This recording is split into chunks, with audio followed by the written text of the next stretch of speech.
right. Welcome, Janice.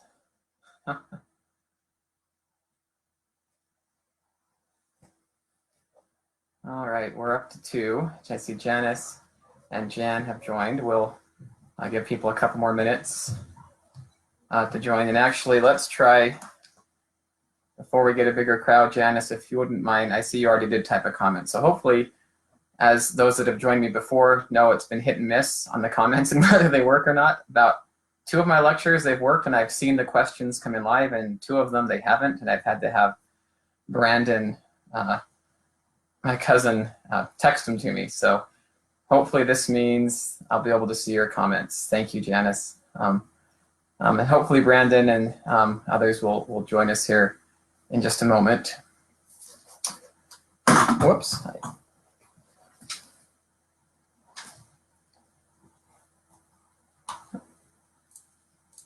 Okay, I dropped my mouse, so almost closed the recording. Oh, and I forgot to bring down to show all of you my t-shirt I've been wearing today. So unfortunately, I was wearing a t-shirt today that had a picture of Reagan on it. It said, "Mr. Gorbachev, tear down this wall." And that's the shirt I've been wearing all day. Of course, most of my t-shirts are presidential, and of those, most of them are Ronald Reagan. I have about 30 t-shirts of US presidents, and probably 20 are Reagan t-shirts. So we're up to 5. We'll wait maybe just another couple more minutes to see those that are going to join us. I hate for them to miss the beginning and miss the teaser. Janice asks about the books behind me on the bookshelf. Yeah, most of these are presidential books. Most of the ones that see on this side, those are all presidential library books over there. Then on this side, up there, let's see, those are just some of the greatest books ever written. Les Mis, Count of Monte Cristo, a lot of the classics, adventure books. And then the lower shelves on both sides are also all presidential biographies and books on presidents. Actually behind Reagan, you can see the bust of Reagan. Behind him, those books are all Reagan books down to the bottom of the floor. Let's see. And Brandon, I just got your messenger. I did see your smiley face in the chat, so I think that as people ask questions, I will be able to see them.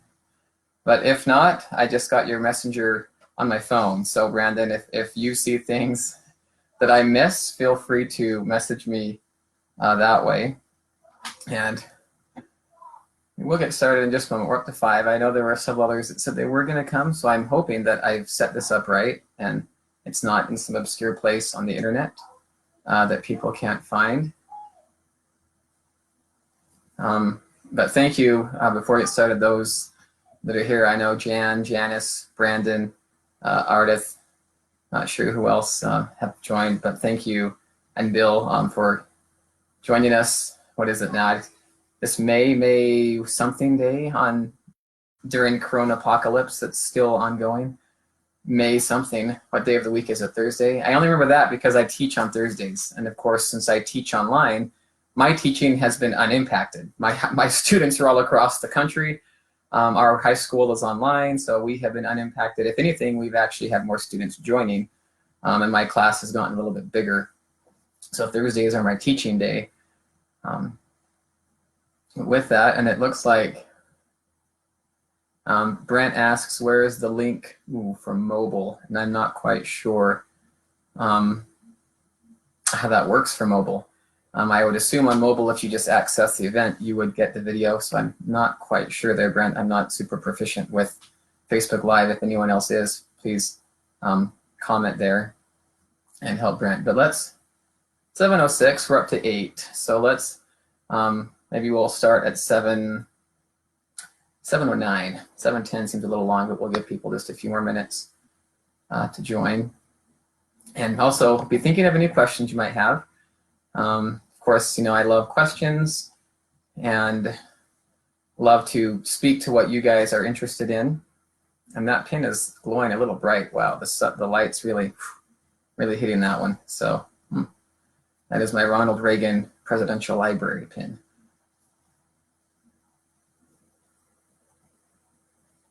All right. Let me pull up. I do have some notes that I'm going to read tonight. I'm going to try. I have my. Let me pull this out. I do have a binder that I might use for part of the evening to read some notes on and some quotes. I also have some visual aids in the form of some books, as well as my Reagan bust and a piece of the Berlin Wall next to Reagan that I'll talk about shortly. We'll go ahead 7:07. We'll wait just another minute. Start at 7:09. And I see Karen has joined as well.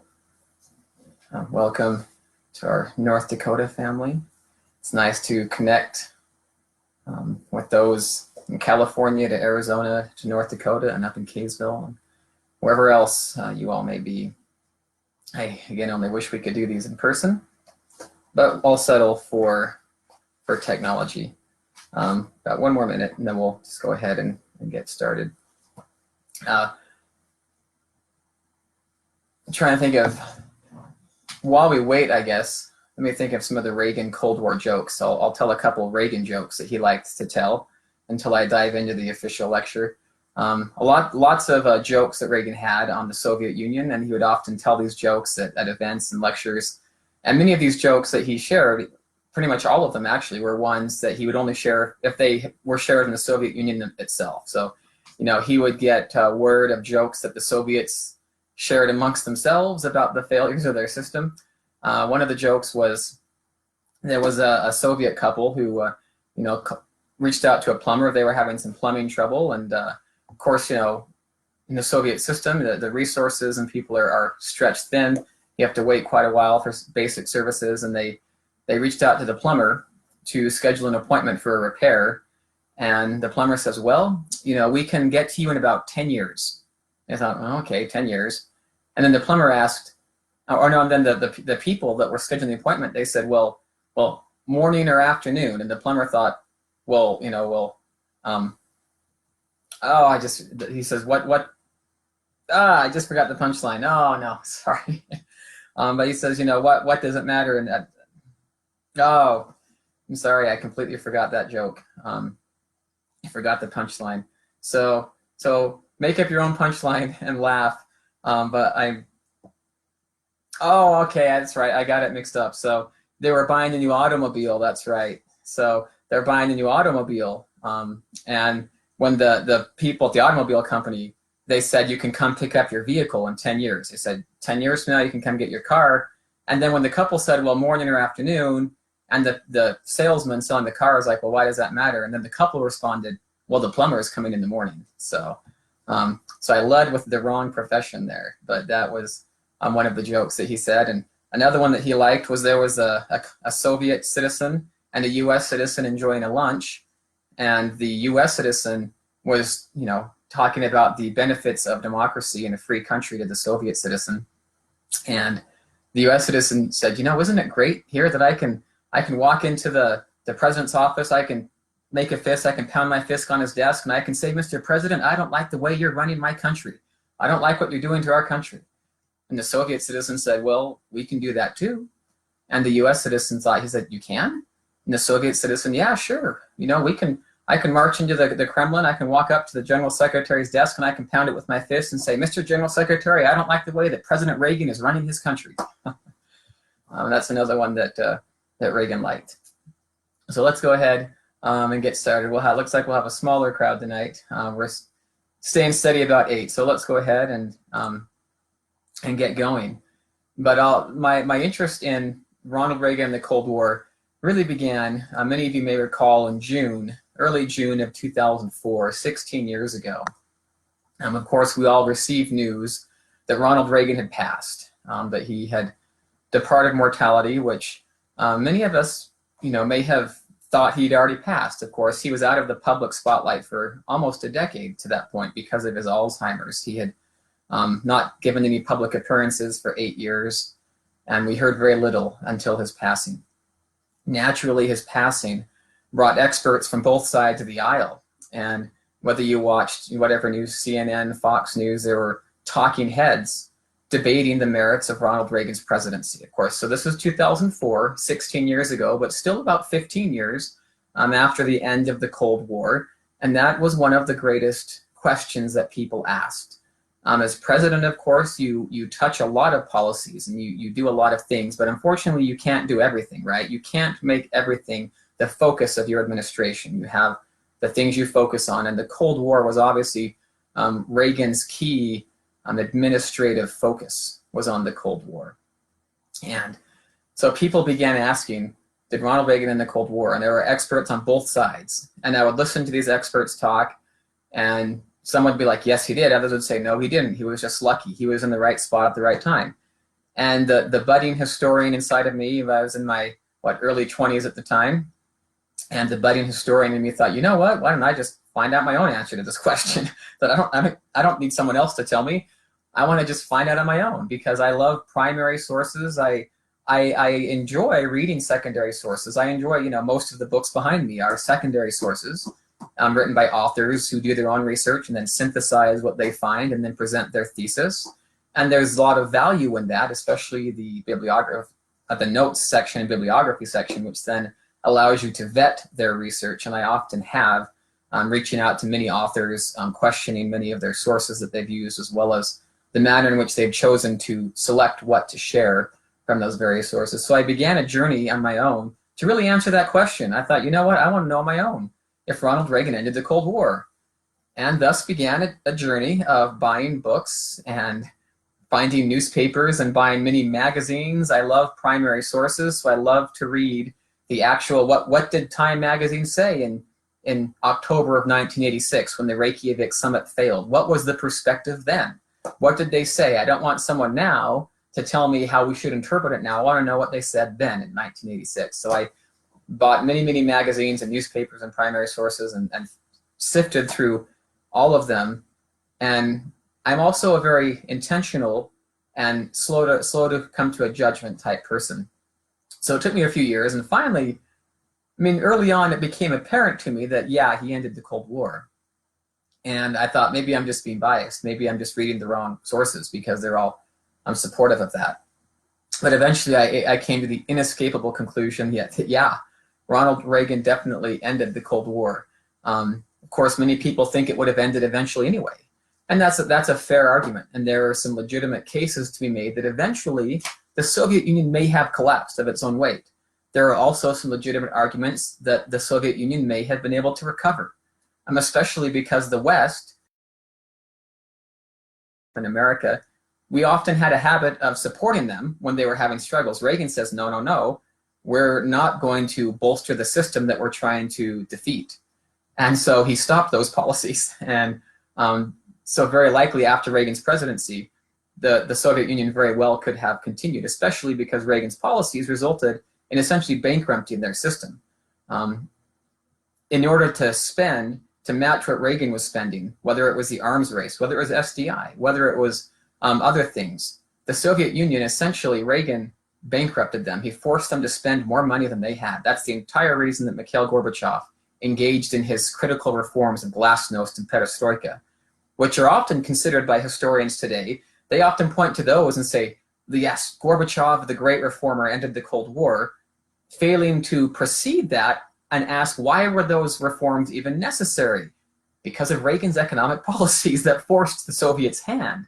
And so indeed, had Ronald Reagan not been president, Gorbachev very likely would not have instituted glasnost and perestroika. And there's even some arguments that Gorbachev himself would not even have become general secretary, because when he was elected in March of 1985, of course, Reagan's first term was over. During Reagan's first term, the Soviet general secretaries kept dying on him.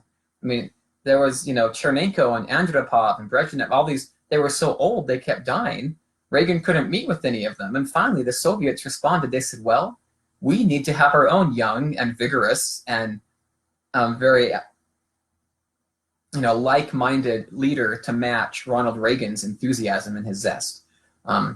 So very likely, it's a good chance that Gorbachev himself was elected Soviet General Secretary of the Soviet Union because of Ronald Reagan. And so it's interesting the way that history, even today, it's still written with a little bit of a slant. And of course, I always admit my biases, and I am generally a fiscally conservative individual, and I very much promote individual liberty and freedom, which means naturally I do align frequently with Ronald Reagan's own personal beliefs. So of course I have to put that out there. But nonetheless, as a historian, you can be trained to evaluate things from multiple perspectives, as well as when it undercuts your own thesis. Indeed, the entire pursuit of truth is not to prove your thesis, but to allow the truth to guide you in creating your thesis. That you should only finalize once you have at least journeyed far enough along to feel confident that you have understood multiple perspectives. Of course, you're never done researching, right? I'm still researching Ronald Reagan. But as Ronald Reagan assumed the presidency, he was greatly troubled by what he saw around the world. For more than 3 decades to this point, the US and their allies in Europe and throughout the world, they had sought to contain communism through a series of diplomatic, economic, and military initiatives that had cost hundreds of billions of dollars and tens of thousands of lives. So rather than defeat it, the general approach prior to Reagan was contain it. This approach began in the late 1940s. It was about containment. It wasn't about defeating communism. It was about coexisting peacefully and not aggravating them, perhaps by aggressively pursuing an economic warfare, which is what Reagan did. But nonetheless, prior to Reagan's presidency, communism still gripped the Soviet Union, Eastern and Central Europe, China, Cuba, Vietnam, North Korea, and had even spread to sub-Saharan Africa, Afghanistan, and Nicaragua. Whatever its early success, the policy of containment no longer worked. Indeed, in the decade prior to Reagan's election as president in 1980, during the 1970s, that is considered the communist decade of the 20th century. The Soviet advance in the 1970s was marching across the world. Throughout the 1970s, the Soviets took control of Yemen, Vietnam, Laos, Cambodia, Ethiopia, Angola, Nicaragua, and Grenada, and they began exerting extreme influence in Panama, Uruguay, Grenada, Argentina, El Salvador, and of course Afghanistan, with their invasion of that country on Christmas Day in 1979. So the Soviets were expanding rapidly. Throughout the 70s, the KGB had actually instituted small clandestine groups unofficially affiliated with the Soviet government, but they used these groups to sabotage US targets, and they would station them in US-Mexico border towns, Ciudad Juarez, Tijuana, and Ensenada. And they were placed there simply to foment anti-US sentiments and to do whatever they could to promote anti-US protests, whether it was against the nuclear arms buildup. In December 1974, a US ambassador to Nicaragua left an event early that was later attacked by Soviet-backed Sandinistas who were going to hold him hostage for ransom. Only 7 US ambassadors in history have been assassinated. One of them, of course, fairly recently, Ambassador Stevens in Benghazi in 2012. Prior to him, the 6 other US ambassadors that have been assassinated, all of them were during the 1970s, and all of them by communist sympathizers in various countries throughout the world. And so the 1970s saw great rise in the communist power. And Reagan determined that a time had finally come for a new strategy. Rather than containment, rather than détente, his strategy was we win and they lose. It was that simple. That's the policy that he had determined. And one of Reagan's criticisms of détente, actually, which I quite enjoy, is he says, "Isn't détente what a farmer has with his turkey until Thanksgiving?" That was the way he viewed détente. It didn't benefit America at all. Indeed, the Soviet leaders, they were relishing in the naivete of the Western world. The Soviet leaders were relishing the fact that American leaders considered it a success that we could permanently that we permanently agreed to allow the status quo. And the Soviet Union as well, they were secretly building nuclear weapons, extremely so, which we'll talk about shortly here in a couple minutes. But Reagan's policy, again, we win and they lose. In his very first presidential press conference, First press conference within a week after being elected. Reagan stunned Washington by very directly denouncing the Soviet leadership. He wasn't speaking politically correct words at all. He didn't come in and say, well, he didn't validate their existence. He didn't speak nice, let's put it that way. He denounced the Soviet leadership as being dedicated to, in his own words, world revolution and a one world socialist communist state. He said they lie, they cheat, they steal. He's making these accusations in his press conference. He wrote in his official autobiography later that I decided we had to send as powerful a message as we could to the Russians that we weren't going to stand by anymore while they armed and financed terrorists and subverted democratic governments, end quote. Based on intelligence reports and his own lifelong study, Reagan himself concluded that Soviet communism was cracking and ready to crumble if we exerted the right pressure. In May 1982, he went public with his assessment of the Soviets' systemic weaknesses. Speaking at his alma mater, Eureka College, he declared, the Soviet Empire was faltering because rigid centralized control has destroyed incentives for innovation, efficiency, and individual achievement. A month later, in one of his most well-known and famous addresses, which he gave to the British Parliament at Westminster, Reagan said that the Soviet Union was gripped by a great revolutionary crisis and that a global campaign for freedom would ultimately prevail. And this is where he made his bold prediction that the march of freedom and democracy will leave Marxism-Leninism on the ash heap of history, as it has left other tyrannies which stifle the freedom and muzzle the self-expression of the people. Again, very bold and pointed words, unlike any that any previous US president had dared utter to the great superpower for fear and risk of rattling our saber too much and aggravating this great powerful giant to strike. Reagan wasn't afraid of that. Reagan, indeed, many of these speeches were designed to do just that. He wanted to get under the Soviets' skin. And based on reactions to this speech from the Soviet Union within, their extreme reactions caused Reagan to believe that, yes, we've touched a nerve. Of course, the reactions in America and in Europe were actually quite either mixed at best, but many people outright attacked Reagan for his bold rhetoric, for his warmongering, and he was criticized by many U.S. politicians alike for speaking basically too rudely about the Soviet system. But Reagan had directed his top national security team to develop a plan to end the Cold War by winning it, not by containing communism. Reagan's entire view was to defeat communism, primarily because it pulled at his heartstrings to think of the hundreds of millions of people enslaved under a system of government they themselves did not choose to follow behind the Iron Curtain. Reagan was very cognizant of the satellite countries behind the Iron Curtain, Poland, Czechoslovakia, these many other countries where the people were not free to elect their leaders. They were not free to worship their Christian gods as they pleased. They were not even free to travel, to leave their nations, to visit family.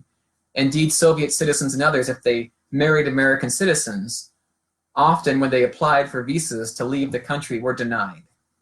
So Reagan was very much aware of the stifling of individual liberty and freedom behind the Iron Curtain.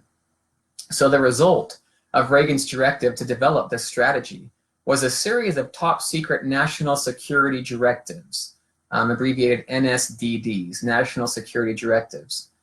And these directives essentially were top secret classified documents that formed administration policy. These were the memos from the White House that you would then distribute to the other branches of government that said, this is the ends that we are pursuing. This is what you are authorized to do. This is what we will do as our official policy. And these national security decision directives committed the US to neutralizing Soviet control over Eastern Europe, and they authorized covert action and other means to support anti-Soviet groups in the region. They adopted a policy of attacking a strategic triad of critical resources, including financial credits, high technology, and natural gas that were all essential to Soviet economic survival. So what Reagan did is they looked at the economy of the Soviet Union and they said, where are they struggling? Where do they need help? And rather than offer aid, they said, let's squeeze. They said, let's apply pressure. Let's find whatever cracks there are in this system and let's force them to grow wider. And as we force these cracks to go wider, let's do all we can to speak freedom to the people of the Soviet Union. Let's speak words of support. We want the Soviet people to know that while we disagree with their system, we in no way have a quarrel with the Soviet people. And we are here as their ally to lead them to freedom. And that was indeed one of the reasons Reagan often spoke so pointedly about the Soviet Union, is he knew that Soviet citizens were given access to these speeches. Not always, a lot of times they had to secretly pass copies of the speeches around, but he knew that his words would reach the citizens of the Soviet Union. And indeed, many of his speeches got a warmer reception in the Soviet Union than they did here in America, where people criticized him for speaking too pointedly. In the Soviet Union, many of the citizens thought, yeah, he's right, he's speaking the truth. His Evil Empire speech, for example, which, oh my goodness, you know, how dare a US president have the gall to call another nation an evil empire, the focus of evil in the modern world. And yet Soviet citizens are over there thinking, well, yeah, he's right. His speech even, within 24 hours of that speech being delivered, copies of it had been disseminated through Soviet prisons that held political dissidents and people who dared challenge the Soviet system. These people who were fighting for freedom within the Soviet Union, who had been imprisoned for doing so, they found great courage and strength in the words of President Reagan, and they transmitted these as any way that they could. And as I said, every one of these political prisoners had a copy of President Reagan's speech within prison within 24 hours of it having been delivered. And they absolutely agreed with what he had said. And so one author, Roger Robinson, he said that these National Security Decision Directives, these NSDDs, they were tantamount to a secret declaration of economic war on the Soviet Union. And indeed, he is correct. Historians, liberal and conservative alike, all agree on that point, that Ronald Reagan absolutely, more so than any other president ever had in US history, declared economic war on a foreign power. And the Soviet Union acknowledged this themselves. If you read many of the papers and many of their own news resources throughout the early 80s, they were aware of this, as they were often leaked. Many of these top secret security memos were leaked by the press, or in some cases leaked by administration officials. But the Soviets knew this, that Reagan was waging an economic war on the Soviet Union. And Reagan determined that rather than coexist with the Soviet system, the US would seek to change it fundamentally. The language of these NSDDs, often drafted by Harvard historian Richard Pipes, who was on Reagan's national security team, it was unequivocal. It was very clear that America's intention was to roll back Soviet influence at every opportunity, which was the first time in US history that a presidential policy, or our country's policy, was not just to contain communism, but actually roll it back, to push it back and force it back into the Soviet Union. Following these directives, the administration pursued a very multifaceted foreign policy offensive that included cover support of the Solidarity movement in Poland, an increase in pro-freedom public diplomacy, and a global campaign to reduce Soviet access to Western high technology, and a drive to hurt the Soviet economy by driving down the price of oil and limiting natural gas exports to the West. So this high-tech technology, Reagan realized that throughout the 1970s, the US had through free trade and through other agreements, again, to be a good world citizen, we traded a lot of technology with the Soviet Union. Indeed, Reagan joked early on in his presidency that if we ever went to war with the Soviet Union, we'd be fighting our own tanks because most of their technology was gained from us. Reagan often joked as well that we were in a Cold War with ourselves because we were essentially supporting so much of the Soviet economy and so much of the Soviet system that we were propping them up in ways that we shouldn't. Reagan cut back on high-tech exports to the Soviet Union by over 98%. They clamped down on microchips and other high technology. They said, no, you are not trading this with the Soviet Union. And indeed, prior to Reagan's administration, there was technically a law of certain technologies that we couldn't trade or give to the Soviet Union, but only one case had ever been prosecuted. Reagan says we're going to enforce this law, and in the first 3 years of his presidency, 384 cases had been prosecuted. Eventually, they realized that the Soviets were going to find ways to access our technology anyway, so why don't we sabotage some of our technology? Why don't we give them microchips that are designed to fail? And so we did. We gave them technology that was designed to fail, in some cases quite explosively. When it comes to, there was a Soviet pipeline that they were building from the Soviet Union into Europe, where they could sell oil to Europe and bring in a lot of money. So Reagan was against this pipeline. And early on in this process, they gained some technology that we had sabotaged. And 6 months after they implemented it, there was a great explosion that put the construction of this pipeline behind by about 18 months. It wasn't until recently where we finally learned that, yeah, that was actually our doing. But a key element of Reagan's victory strategy was also the support of anti-communist forces in Afghanistan, Nicaragua, Angola, and Cambodia. Indeed, the Reagan Doctrine, which was a term coined by a columnist, Charles Krafthammer. I don't think any of us can pronounce his name right. Charles Krafthammer. That policy was the most cost-effective of any Cold War doctrine of any U.S. president. It cost the United States less than $1 billion a year, while forcing the cash-strapped Soviets to spend about $8 billion annually to deflect the impact of these policies. It was also one of the most politically successful doctrines in Cold War history, resulting eventually in the Soviet pullout from Afghanistan, the election of a democratic government in Nicaragua, and the removal of 40,000 Cuban troops from Angola and other places. And so this also led to the Strategic Defense Initiative, sometimes called Star Wars by critics of the Strategic Defense Initiative, as they often did so derisively. They wanted to make it sound crazy. Now, up until Reagan, there was a policy called MAD, Mutually Assured Destruction. And mutually assured destruction to Reagan itself was MAD. It wasn't just an acronym to him. To him, it was a description of the policy. Reagan believed that just because, if you had a gun pointed at your enemy's head, would you feel any safer if they had a gun pointed at your head too? And that's what mutually assured destruction was. The two great superpowers of the world squaring off with our nuclear weapons aimed at each other. We both had them, but people saw that as safe, because if we both had them, well, we knew if one side used them, the other side would use them, and so that made sure that nobody would use them. Reagan thought that was just a stupid policy, to put it bluntly. He did not agree with that policy in any way.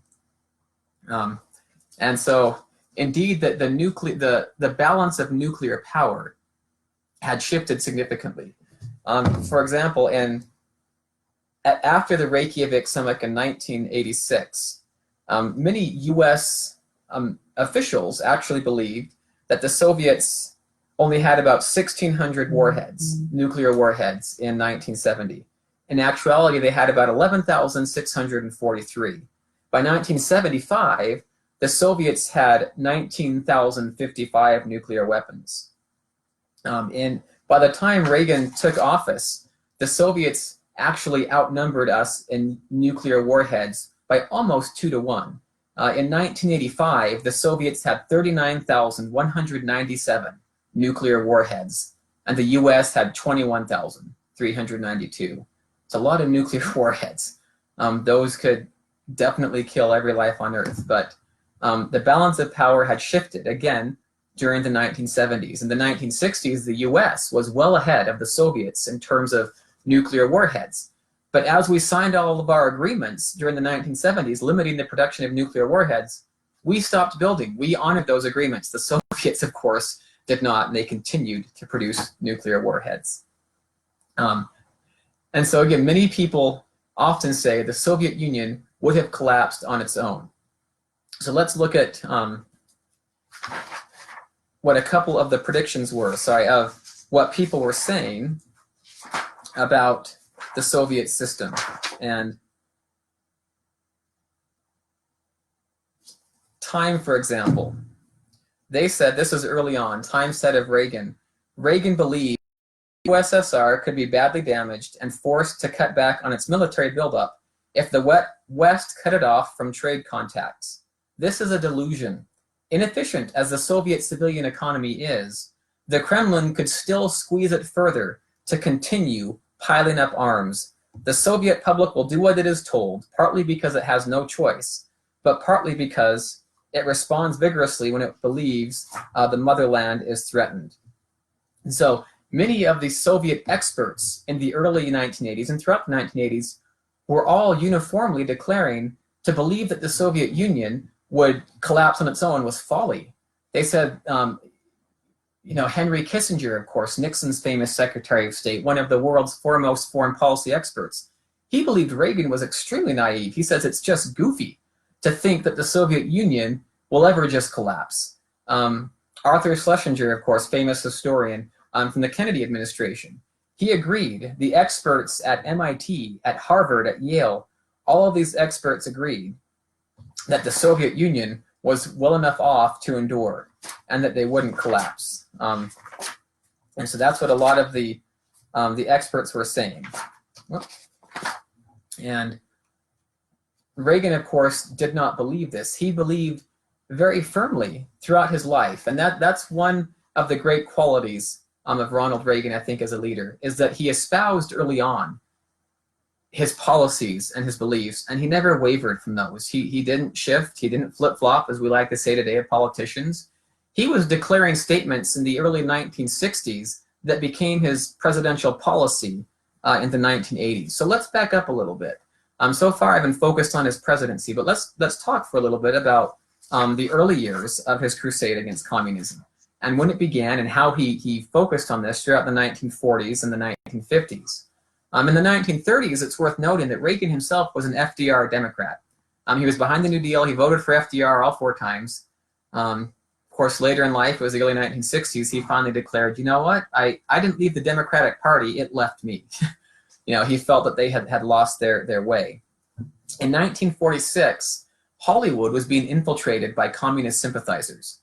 And Reagan was, at this point, elected as the president of the Screen Actors Guild. And they elected Reagan to combat this communist infiltration in Hollywood. And he served 7 terms as SAG president. Every time he was elected, it was with unanimous votes. The first time that he was elected, actually, he was nominated in absentia without knowing he would be nominated. Gene Kelly nominated him. And Reagan arrived late to the meeting, and they said, oh, you're the new president, by the way. He had no inkling that was coming, but he served 7 terms. In 1947, Reagan began his first public campaign against Moscow when he began to lobby for the passage of a bill in America that would allow 500,000 Soviet citizens into America who had been displaced in Eastern Europe. Excuse me.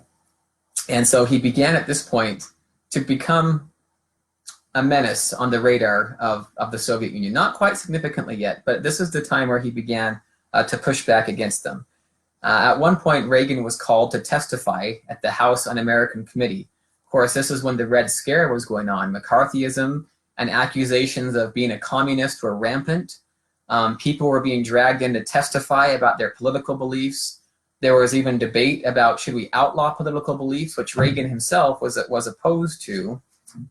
He didn't believe that any party should be outlawed, although he did say that if it's found that any one party is the instrument of a foreign government or a foreign power, then we could certainly take on that.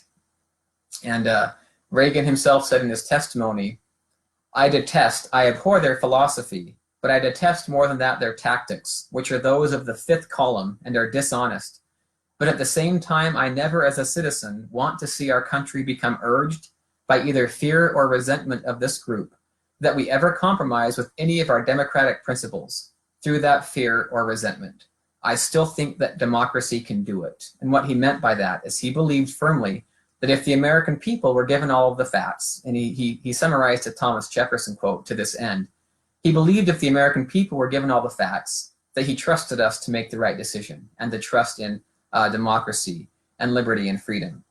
So as the 1950s began, Ronald Reagan's crusade against communism took a few more steps forward. He joined the group called Crusade for Freedom, which was also known as Radio Free Europe. And their whole goal was to broadcast radio transmissions into these communist countries, broadcast promoting freedom and liberty, helping the people there understand that we haven't forgotten them, that we remember them.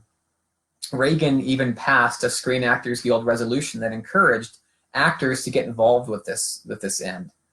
There was another group he joined, the Christian Anti-Communist Crusade, and they devoted their attention to promoting religious freedom in the USSR.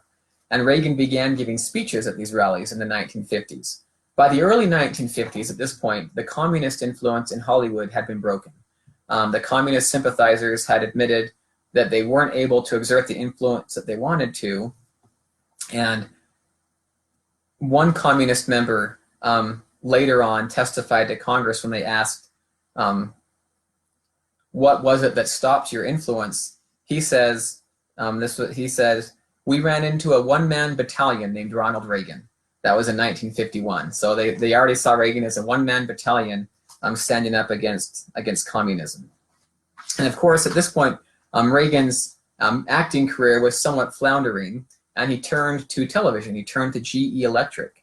In 1954, he became their spokesman, and he began speaking weekly to the American people on GE Electric.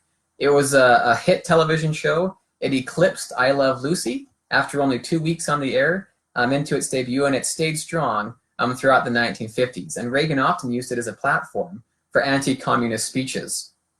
In 1956, for example, during the Hungarian Revolution, he pled for his viewers, to help the refugees from Hungary who were flooding into Austria. He pled with his viewers to provide food and clothes and medicine for them. There was one particular episode where the communists were portrayed as the villains. They were portrayed as the spies. And Reagan said that he had to fight right down to the wire to make the communist villains. The powers that be in television and at GE felt like it might be too inflammatory to portray a political rival as an outright villain. But Reagan fought hard and he won, so that they were portrayed as the villains. In 1960, so throughout the 50s, he's already been speaking about against the communists and promoting these anti-communist ideas. In 1960, he was asked to come back as the Screen Actors Guild president to negotiate a new contract with the studios.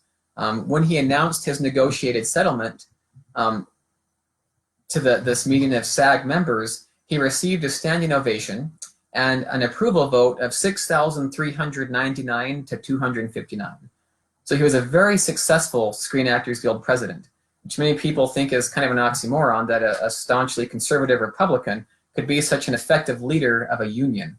But again, Reagan was unique, and Reagan appealed to principles that rose above partisanship. He appealed to principles that were innate to human beings, and that were innate, indeed, you might say. He appealed to those inalienable rights that we are endowed with by our Creator, not by any one political party. Indeed, for Reagan, political party had little to do with his politics and his involvement. And indeed, when he went to Washington eventually in 1980, he was seen as an outsider. He was seen as a radical, and many in the establishment had a hard time accepting him. But in the early 1960s, Reagan began to speak more pointedly. In 1961, July 1961, Reagan began to criticize those US leaders who, he said, subscribe to a theory that we are at peace and we must make no overt move which might endanger that peace. He declared, the inescapable truth is that America is at war with the Soviet Union, and we are losing that war simply because we don't, or we won't, realize that we are even in it. He recognized the Soviet Union was out to undermine the United States of America. He recognized the Soviet Union was out, well, I shouldn't say, Reagan recognized, he believed in what the Soviets themselves said. This wasn't Reagan's opinion. Reagan believed it when Lenin and other people in the 1920s and 30s were saying, we believe in a one world state. We believe in a one world communist state, a one party state for the world, and that's communism. Indeed, it was Lenin who said, we have no problems if 3/4 of the world's population dies, as long as the remaining 1/4 are communist. So Reagan recognized, and he believed the Soviet leaders when they spoke this way. He repeated this again in 1962. He says, "We may not think we're at war, but the communists certainly feel they are at war with us. We are in a war whether we admit it or not. The free world is at war with communism, and the war is not over. The enemy has not resorted to the traditional instruments of war, partly because he has done so well without them, using subversion, propaganda, and deliberate infiltration in our democratic institutions in our free society." Indeed, the accusations in the 50s of high-ranking State Department officials being communists were often proven true. In some cases, it wasn't until the 1990s when the KGB archives were opened. For example, Richard Nixon was famously berated for attacking Alger Hiss as pointedly as he did. Alger Hiss in the early 1950s, a very high-ranking State Department official that was defended by many. Nixon and others were seen as just red baiting and just basically going after him for political reasons. But we then found out in the 1990s, Alger Hiss actually was a Soviet spy. He was a sympathizer, and he was in communication with Moscow. So in many cases, many of these spies were found out to have been true. So 1962 is when Reagan finally switches to the Republican Party. At this point, he's had enough. And it was shortly after this that he gave his famous "A Time for Choosing" speech in October of 1964. Perhaps, I would say, one of the three most pivotal presidential speeches of the entire 20th century. Yeah, that's probably one of the most impactful speeches that he gave. It launched his political career, and it essentially set him on a path to the White House. Up until this point, Reagan had actually never considered politics. He was 53 years old, and people began to encourage him to run for public office, and he thought, well, never wanted to do that before, I've never thought about it, but they encouraged him to do so, and he thought, well, okay. And he began to look into that, and of course ran for governor a couple of years later. Reagan says, as in his speech, "We are told that the problem is too complex for a simple answer, but people are wrong. There is no easy answer, but there is a simple answer. We must have the courage to do what we know is morally right. We are being asked to buy our safety from the threat of the atomic bomb by selling into permanent slavery our fellow beings enslaved behind the Iron Curtain. To tell them to give up their hope of freedom because we are ready to make a deal with their slave masters." And again, Reagan earned his nickname, the Great Communicator, because he spoke very clearly and succinctly, and Reagan truly believed that. He saw any deal with the Soviet Union to stabilize their power and grasp over Eastern Europe as a deal with the slave masters of the slave masters over the Eastern European citizens. And he says, we will not do that. We won't do that. Reagan also believed that the only way to have peace, he says there's, is to surrender. He's like, the only sure, guaranteed way to have peace right now is to surrender. And Reagan wasn't about to do that. Reagan believed to fight, you had to fight for your convictions, but he also believed you could do so peacefully, which again is why he eventually instituted a full-on economic warfare, the likes of which had never been seen before and since in U.S. history. Indeed, one of the reasons that Reagan is I consider one of our great presidents, is he victoriously ended one of our greatest conflicts in U.S. history without a battlefield confrontation, without firing formally a single shot. Washington, of course, was our great general that led us to victory in the Revolutionary War. Lincoln and Grant, our two great leaders that led us to victory in the Civil War. And then our other great conflict, the Cold War, which many people actually saw as World War IV, where Reagan was able to lead us to victory without firing a single shot. But Reagan rejected any deal that sold Eastern Europe into slavery. He asked the question, should Moses have told the children of Israel to live in slavery rather than dare the wilderness? Should Christ have refused the cross? Should the patriots at Concord Bridge have refused to fire the shot heard round the world?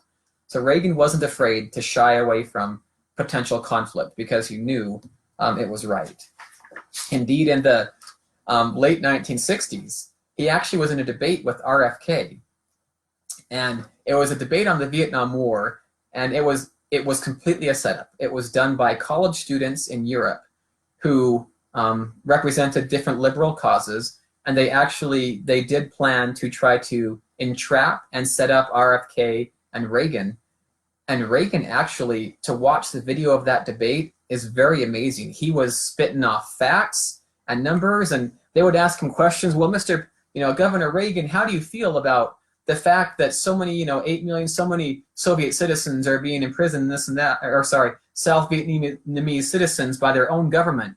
And they were citing off, in the questions, citing off all these numbers and figures. And Reagan would be like, well, it's interesting you should use that number, whereas the entire population of South Vietnam is only 12 million. So unless 80% of their country has been imprisoned by North Vietnam, you must be mistaken. He would respond in ways like that and showed how smart he really was. Indeed, I still don't understand why people thought of him as that amiable dunce or as an unlearned man. He was very smart. RFK was actually so mad at that debate. When he got off the stage, the first thing he did was leash into his aides in a, let's just say, a profanity-filled tirade with many colorful metaphors, including lots of swear words. He was very upset because Reagan had just, stolen that show and made RFK as well as the debate people look rather foolish. The debate was watched by 15 million Americans, and so it helps to cement Reagan's view as an anti-communist crusader. Even the liberal panelists and editorialists after this debate all agreed that Reagan destroyed RFK. It was nothing but an America bashing session. It was venomous by a panel of international students, and Kennedy came across as passive, meek, and apologetic, and somewhat unprepared. Now, it's not to say that Reagan and RFK didn't have respect for each other. They certainly did. Reagan didn't have any animosity towards RFK. RFK was simply unprepared for that debate in a very large way. This was also, interestingly, the very first call from Ronald Reagan to remove the Berlin Wall. Of course, his famous words, Mr. Gorbachev, tear down this wall. We can all picture that. That wasn't the first time he called for that wall to come down. Again, one of the great traits of Ronald Reagan, he was consistent.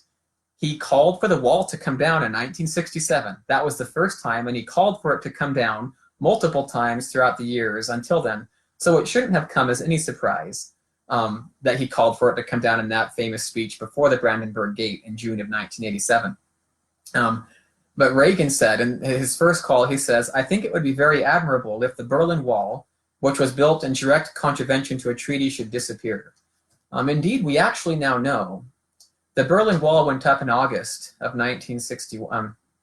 I just forgot my year, 1961, I believe, maybe 62. But we now know the Soviet Union, had the Kennedy administration pushed back, they actually would not have erected it. They were prepared. They were essentially testing who they saw as a young, naive, and inexperienced president. The Soviet Union saw John F. Kennedy as a pushover, essentially. And it's partly, unfortunately, JFK's own fault. In his very first meeting with Khrushchev in July 1961, so Kennedy had only been a president for a few months, their first meeting, JFK wanted to come across as the nice guy, essentially. And so JFK went out of his way to just be extra polite and extra nice, and the Soviets saw him as weak because of that. And indeed, with the Bay of Pigs crisis, for example, the Bay of Pigs was an attempt, it was begun in the Eisenhower administration, but it was carried out early in Kennedy's term.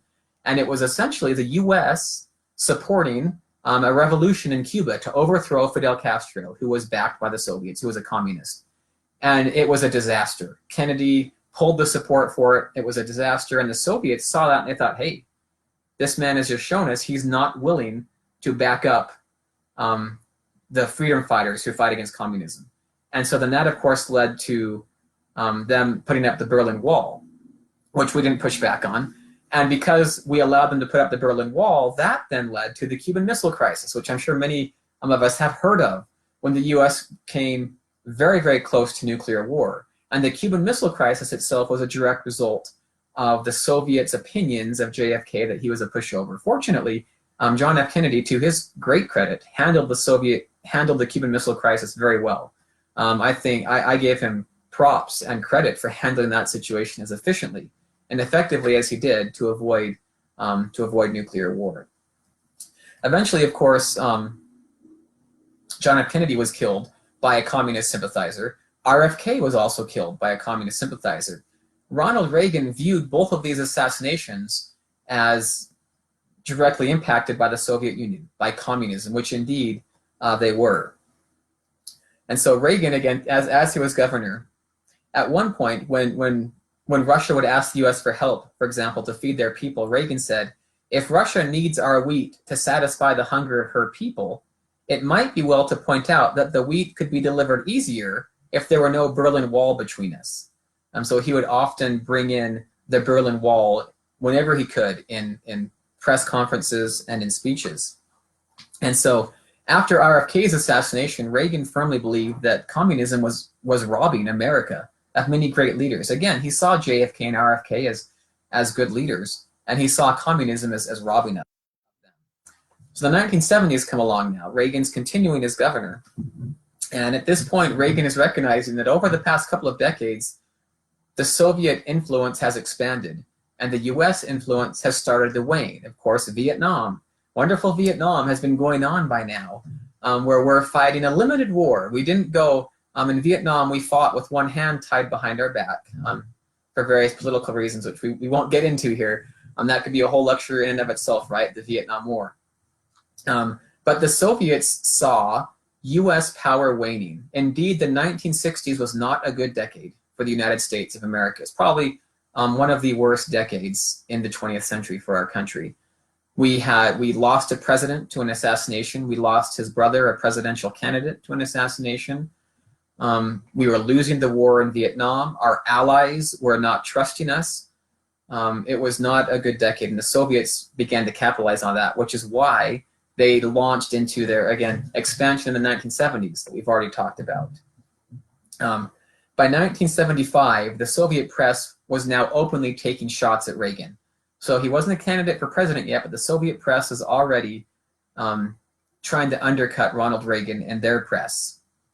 In 1975, Reagan began speaking in very religious terms now, not just political terms, but he was referring to a crusade. This is our destiny. In 1975, he said he believed that the American people had a destiny to take a stand for freedom. And his speech, of course, his saying this was in response to the decline of American power in the 1970s. I said the 1960s was one of the worst decades for America. The 1970s was not far behind. Indeed, they were probably both equally bad. Because in the 1970s, things didn't get much better, right? We had a president who now resigned. We now had an ally that we literally did turn our backs on in South Vietnam as we refused to defend them against the North, as the North basically walked in to Saigon, despite our commitment to defend them in the 1973 Paris Peace Accords that officially ended the Vietnam War peacefully, but that we didn't back up. And so the 1970s was also a decade in which we even had a US president telling us as American citizens that the zenith of American prestige in the world was past. Our day in the sun is behind us. We need to acknowledge that. I mean, President Carter tried as he may in his sincere and genuine efforts. Nonetheless, they were somewhat misguided. He tried his best. I can't fault him for that. But of course, he's telling the American people, look, we aren't that exceptional anymore. We are comparable to the rest of the world, essentially. And Ronald Reagan wasn't going to have that. Ronald Reagan very much embraced American exceptionalism, which we won't talk a whole lot about because most of you, I think, were in my lecture last month on Reagan's faith and optimism, where we talked a lot about Reagan's marrow deep views of America as a land chosen by God to be a shining city on a hill. And he absolutely believed to his core the religious imagery. As much as politicians and journalists and others called him naive or out of touch with reality, Reagan did believe that. And of course, Reagan in 1976 challenged a sitting president from his own party. And what drove him to do this was the Helsinki Accords in August 1975, when Gerald Ford and many other European leaders signed the Helsinki Accords with the Soviet Union. And basically, they solidified the Iron Curtain. These were the accords where the United States acknowledged as long as the Soviet Union promises to give more attention to human rights issues and allow greater travel and different things, the concession we will offer is to officially acknowledge the boundaries established at the end of World War II by the Soviet Union. So up until that time, a lot of the Soviet bloc countries, the boundaries weren't officially established. But the Helsinki Accords, they now said, look, as America, we acknowledge, boom, we basically are granting you the right to the countries that you took over by conquest in World War II. We're going to let that just fly. We're okay with that. Ronald Reagan was not happy with the Helsinki Accords, and that prompted him to run for president. Of course, he famously lost, but wasn't despondent, despite everyone else being despondent. Of course, when his tear-filled daughter asked him, why aren't you as discouraged? Why do you still seem somewhat optimistic? And Reagan responded, well, there's a reason for this. Everything happens for a reason, and the path will open up if God wills it to. And that was, again, an evidence of Reagan's bone-deep belief in a divine plan, in the DP, as it became abbreviated in the White House. Oftentimes, people in the White House just refer to it as the DP. The DP is the divine plan. Ronald Reagan firmly believed there was a divine plan that he had been put on this earth to fulfill and to carry out, that it wasn't emanating from him. He believed he was but an instrument in the hands of God to do the will of God. That rubbed some people the wrong way, who felt that he was too religious as a president, but nonetheless, that is who he was. And whether or not you agree with people, I generally applaud presidents who remain true to their core convictions, whether or not I agree with them. And Reagan is one of those presidents that, agree or disagree with them, there can be no arguments made that he was ever two-faced or that he was ever slippery, that he ever engaged in chicanery. Sure, there are some political machinations that go on as president. I'm not saying that, you know, he wasn't willing to deal and stuff and negotiate with Democrats as president. But to his core, his overriding principles, he never wavered on. In 1977, there was an incident where Reagan was looking at a map that was drawn by Freedom House. And this map was illustrated to show the world's free nations in white, and then shaded for partly free, and then black for communism or one leader government. And Reagan, as he looked at this map, he talked about the Soviet Union and said, what is hidden in that terrifying, enormous blackness that is the Soviet Union? Gulag, torture, families broken apart, no free press, no freedom of a religion. The very heart of darkness on this earth is indeed the Soviet Union. So again, 1977, here is his rhetoric presaging his evil empire speech. A short 6 years later. Reagan firmly believed that we can never go wrong if we do what is morally right, which is why he always infused a sense of moral rightness into his crusade against communism. He refused to allow it to be whittled down or watered down by politics and by the desire to get along, not speak so harshly of the bully on the playground, basically. Reagan was ready to speak truth as it was. In 1978, Reagan actually visited East Germany for the first time. And as he looked at those that were with him, they were looking at the Berlin Wall. And again, he says, we have got to find a way to knock this thing down. That's exactly what he said to those with him, and they never forgot that. And they all said, we never thought it would happen. We thought, how could we do that? This wall is here to stay. I mean, very few people in 1978 would have believed that in their lifetime, the Berlin Wall could come down. Well, of course, Reagan again runs in 1980, launching his campaign with a very religious-sounding speech, appealing to the people to accept our rendezvous with destiny, was the famous phrase that he used. We have a rendezvous with destiny, designed and foreordained by our great God, our Creator, to initiate his divine plan that's spreading freedom across this earth and bringing the right to worship whatever God they may choose to all of his children on the face of this planet. Reagan spoke in terms like this. That is what he believed. Carter, Jimmy Carter, of course, throughout the campaign, Carter's presidency is often considered not very successful. We'll put it that way. He did try, but unfortunately, he just wasn't fully prepared to be president. And Ronald Reagan said in his speech at the Republican convention when he accepted the nomination, "More than anything else, I want my candidacy to unify our country, to renew the American spirit and sense of purpose. The Democratic politicians say that the United States has had its day in the sun, that our nation has passed its zenith. My fellow citizens, I utterly reject that view." And that is how he accepted it. After the convention, he told friends and people that asked him privately, they said, "Why are you running for president?" And his answer was always the same, and it was to end the Cold War. Without hesitation, when he was asked why he was running for president, he said to end the Cold War. And he would often say, "There has to be a way, and it's time that we find it." So in 1980, the KGB, of course, they have already been paying attention to Ronald Reagan for quite some number of years. And in their file on Ronald Reagan, they noted that unlike more practical anti-communists, which practical was the general term for most US politicians, indeed every US president up until Reagan was seen as somewhat more practical. Reagan, they said, was committed to mischief against the Soviet Empire and nothing would change him, they declared.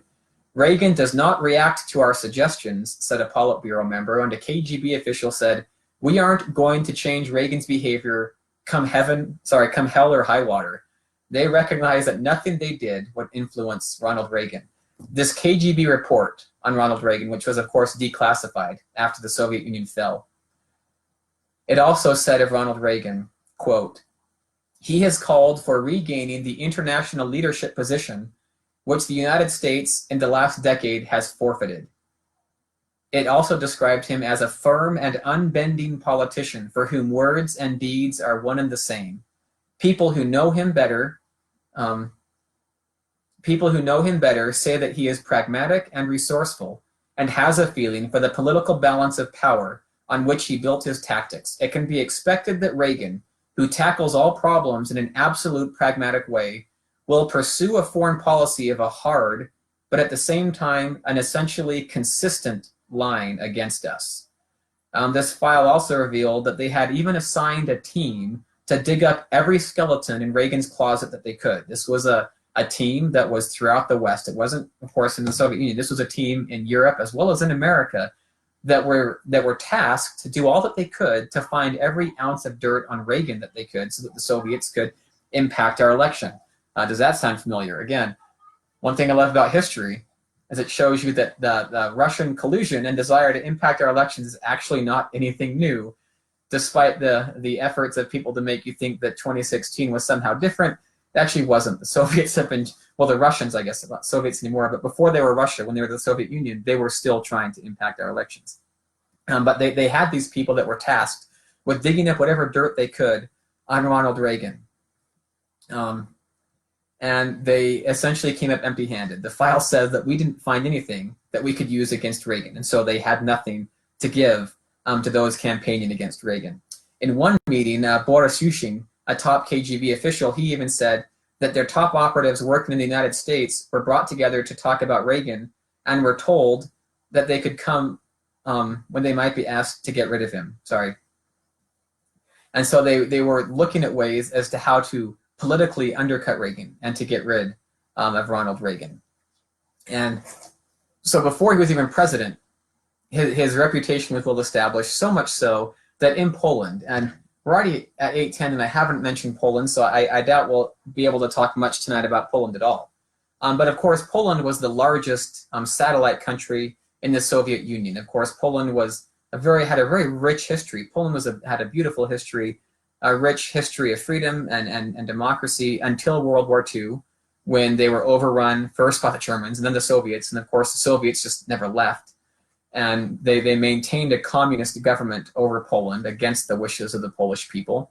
In the late 1970s, a movement began called Solidarity. Very late 1979, Solidarity began, which was essentially a push by the Polish people to say, we want to be recognized as a political party and allowed to run in our elections with our own candidates who will promote democratic ideals. And so this movement began in 1979, early 1980, during the presidential campaign. Lech Walesa, who was the unofficial leader of Solidarity at this time, when Solidarity just had about 50 members, within a year, it ballooned to about 50,000 members. And so that the Soviets recognized this is a problem. We've got to deal with this. They called Lech Walesa into a negotiation at the shipyards where the movement began in August of 1980. So presidential election, it's 3 months away from election day. It's going hot, going strong. Lech Walesa walks into this negotiation with these communist Soviet officials, where they have on the table a bust of Lenin.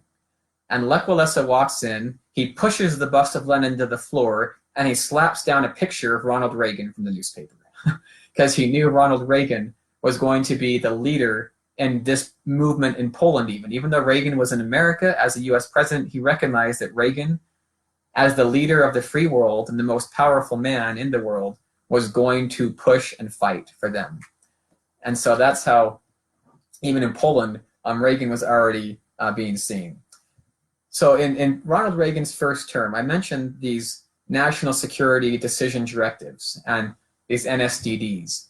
Reagan had, in just his first term, we at least have record of 355 National Security Council or National Security Planning Group meetings. We have the minutes for 192 of them. Indeed, I actually, these books right here, I guess you can see them better that way. These are the minutes of those 192 meetings.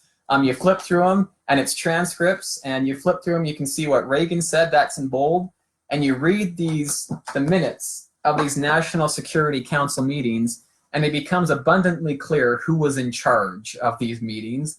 It was Ronald Reagan. He was the one making decisions and often making the suggestions as well as to what to do. And so Reagan chaired 355 of these meetings, which is more than twice the number of any US president. He was actively engaged in planning this covert economic war and carrying it out against the Soviet Union. Of course, when Reagan took office, the economy was also in the worst condition it had been in since the Great Depression. Unemployment was extremely high, inflation was double digits, mortgage rates were up to 18% if you wanted to buy a house, bank loans were at 20%. Of course, there was the energy crisis with shortage of fuel and people lining up at gas stations. Economically, our country was in a disaster. And so Reagan recognized that he had to first shore up our economy before he could engage in this full-on warfare against the Soviet Union.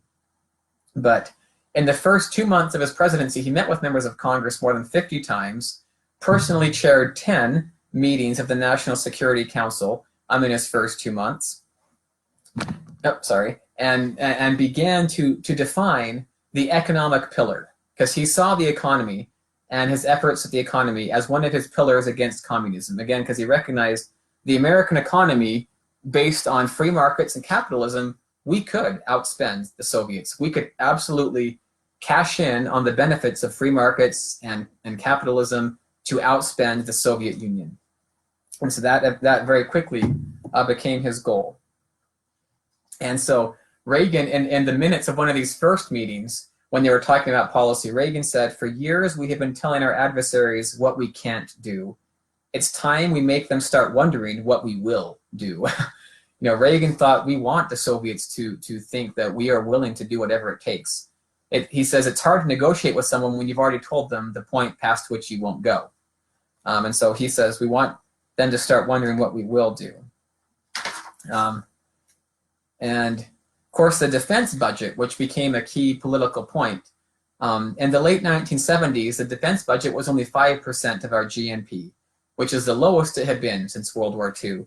Carter had canceled the production of several new missiles and bombers. And by 1979, even the Democrats in Congress recognized this, and they were alarmed at the levels of defense spending, which had shrunk extremely so. And they even approved more funds for defense spending than Carter had requested. In 1981, Reagan requested another 7% increase. Again, because he had two views of peace. You could either surrender or by strength great enough to prevent aggression by your enemies. So again, you can have peace in two ways. You either surrender or you become so strong that your enemy can't defeat you. Your enemy will have no choice. But your strength will prevent the aggression of your enemy. So again, the Soviet Union military strength when Reagan comes to power. So this is compared to the US and to NATO nations.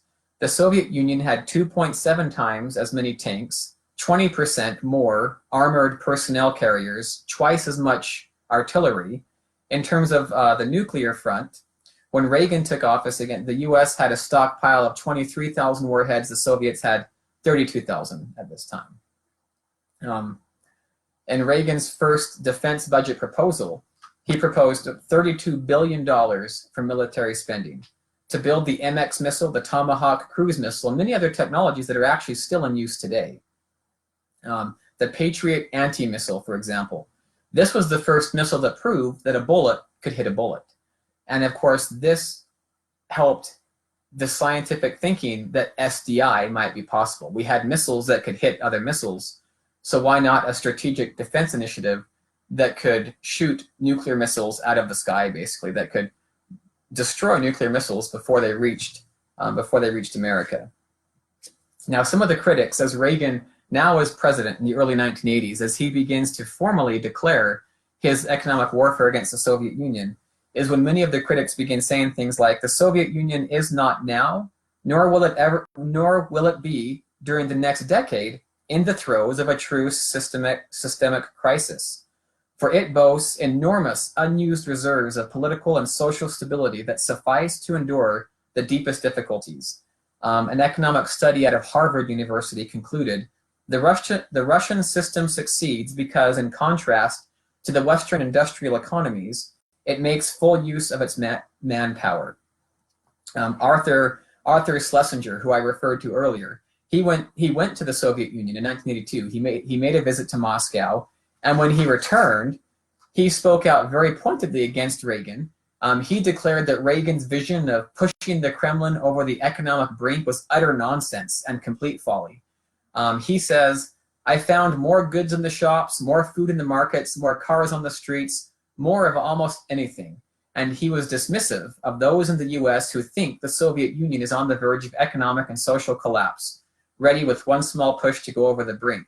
Each superpower has economic troubles, but neither is on the ropes. And that summarizes the general prevailing consensus, which is pretty ironic considering that once the Soviet Union did collapse, many of these people pulled a 180 in the 1990s and began to promote the argument that, well, the Soviet Union was going to collapse anyways. Well, they were actually weaker than we admitted in the 1980s. And yeah, but it's interesting too, Arthur Schlesinger, as he describes his visit with food on the shelves and cars in the streets, my first thought is you realize that communism, they usually stage those visits, right? When the communists have a visiting politician from a foreign country, and North Korea will still do this today, right? If a politician, or anyone visits North Korea, or you have footage, they're going to stage these events so they look more prosperous than they really are. But see, we're just getting to the presidency now, and we're already at 8:20.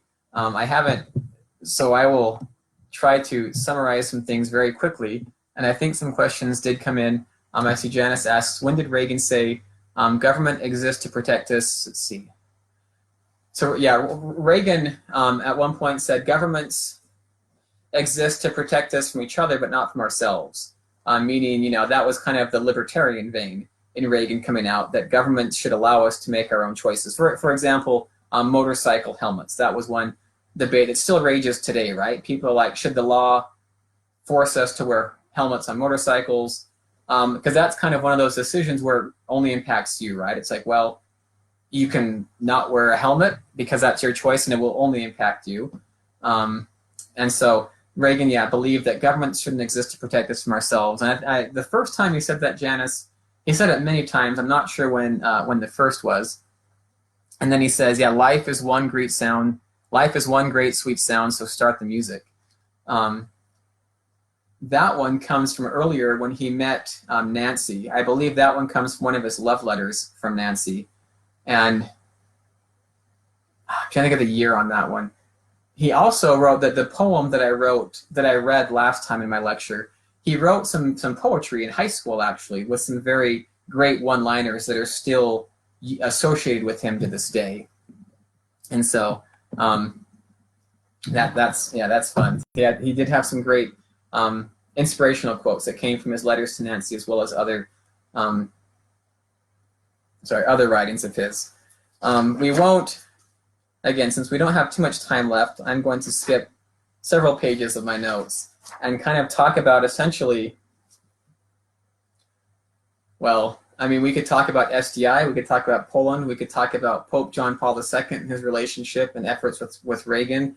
We could talk about the farewell dossier, the top secret Soviet KGB official that turned against the Soviets and fed critical information to the United States, or Reagan's friendship with Mikhail Gorbachev and their summits at Reykjavik and at Geneva, or eventually the collapse.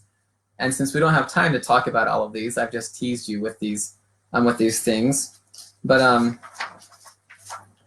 want to get to a kind of a summary of a review of Reagan's actions.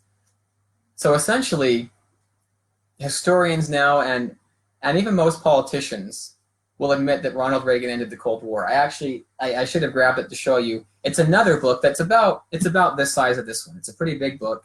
It's a congressional record of all of the tributes paid by the members of Congress to Ronald Reagan when he passed in 2004. Coincidentally, I have the one to Richard Nixon. It's a lot thinner, but Reagan's is a really thick book. And you read through that, and Democrats and Republicans alike are acknowledging in Congress that Reagan ended the Cold War. Perhaps one of the greatest acknowledgments came from Ted Kennedy. Of course, Ted Kennedy vehemently opposed Ronald Reagan, hated Ronald Reagan. And indeed, Ted Kennedy, actually, there's evidence that he made overtures himself in May of 1984 to the Soviet Union for assistance in defeating Reagan in the upcoming 1984 presidential election. We have two declassified memos that were delivered by an intermediary to the KGB, which we found in the Soviet archive in 1992. Ted Kennedy was no fan of Ronald Reagan. But when Ted Kennedy himself came around and admitted, yes, Ronald Reagan helped to end the Cold War, you knew that progress had been made in achieving an understanding, a bipartisan understanding. But Reagan's actions can essentially be summed up in his covert financial, intelligence, and logistical support to the Solidarity movement in Poland that ensured the survival of this movement in the heart of the Soviet Empire. Their substantial financial and military support to the Afghan resistance. Of course, the Soviets invaded Afghanistan in 1979, and it became kind of a quagmire for them. History now refers to it as the Soviets' Vietnam. It wasn't really called that, though, until 1986. It was essentially a stalemate until suddenly in 1986, the Afghans acquired Stinger missiles, which was done through the assistance of the United States. Congress had been working, it took a couple of years to authorize, but eventually we sold Stinger missiles to the Afghans, which they began to use to shoot down the Russian helicopters, which were what gave the Russians the advantage. Once that happened, the Russians knew they were doomed in Afghanistan, and eventually they pulled out. But Reagan also had a campaign to reduce dramatically, Soviet hard currency earnings, essentially economic policies designed to prevent the Soviets from capitalizing on trade deals. Indeed, Reagan turned trade in what were positive trade increases to trade deficits. He had a comprehensive global campaign, including secret diplomacy, to reduce drastically Soviet access to Western high technology, which we briefly touched on, a widespread technological disinformation campaign designed to disrupt the Soviet economy, and other campaigns designed to impact their technology. But looking at the numbers, so Moscow, as the result of some of these policies, for example, the pipeline that I just briefly mentioned, but this pipeline effort, it cost the Soviet Union about $8 billion per year. So because of Reagan's success with defeating part of the pipeline initiative, the Soviet revenue decreased by $8 billion. Because of the counterinsurgency operations that were backed by the Reagan administration, the Soviets had to increase their spending, of course, to help support these insurgents in other countries. And that also drained $8 billion more from the Soviet economy. The extra arms shipments to Cuba, of course, the invasion of Grenada in 1983 was the first time U.S. troops had been sent into a battle since 1975. We went into Grenada after they asked for our help. Of course, the UN The United Nations did not support this. The vote was about 83-6. I think the only 6 nations that supported it were all, Cuba, were Grenada and her neighbors. Although Reagan was vindicated when once we landed, we found extremely large stockpiles of Cuban weapons as well as Soviet weapons. Essentially, they were creating a haven to support insurgents right off of the shores of America. But because of this, the Soviet Union lost $3 billion a year, shipping extra arms to Cuba to basically act as a bulwark against America. And the overall increase in military spending, because of the U.S. defense arms buildup, our increase in defense spending, the Soviets tried to match this, and they increased their spending $15 to $20 billion per year. Their lost revenue due to the restrictions on the import of technology that Reagan clamped down on. That cost them another $1 to $2 billion per year. Their lost revenue from dropped oil prices, $5 to $6 billion.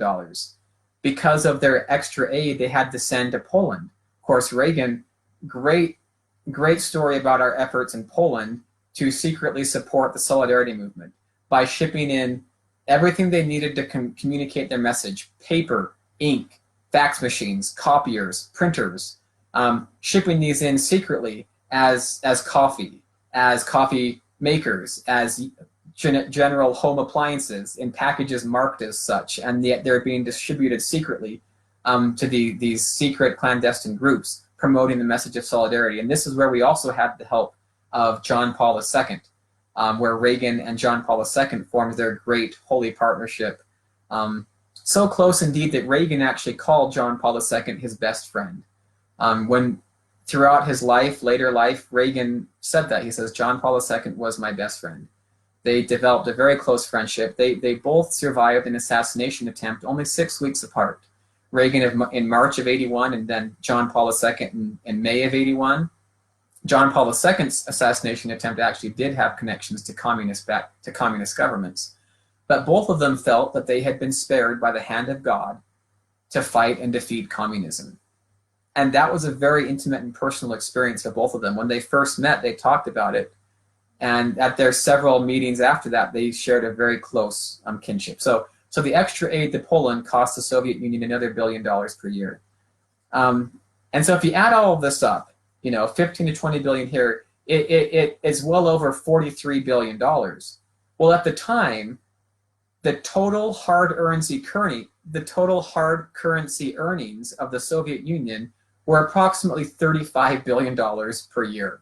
So as you can see, they were spending far more money than they had. They were outspent by the Reagan administration's efforts to tax their economic system, which eventually brought it to the brink of collapse.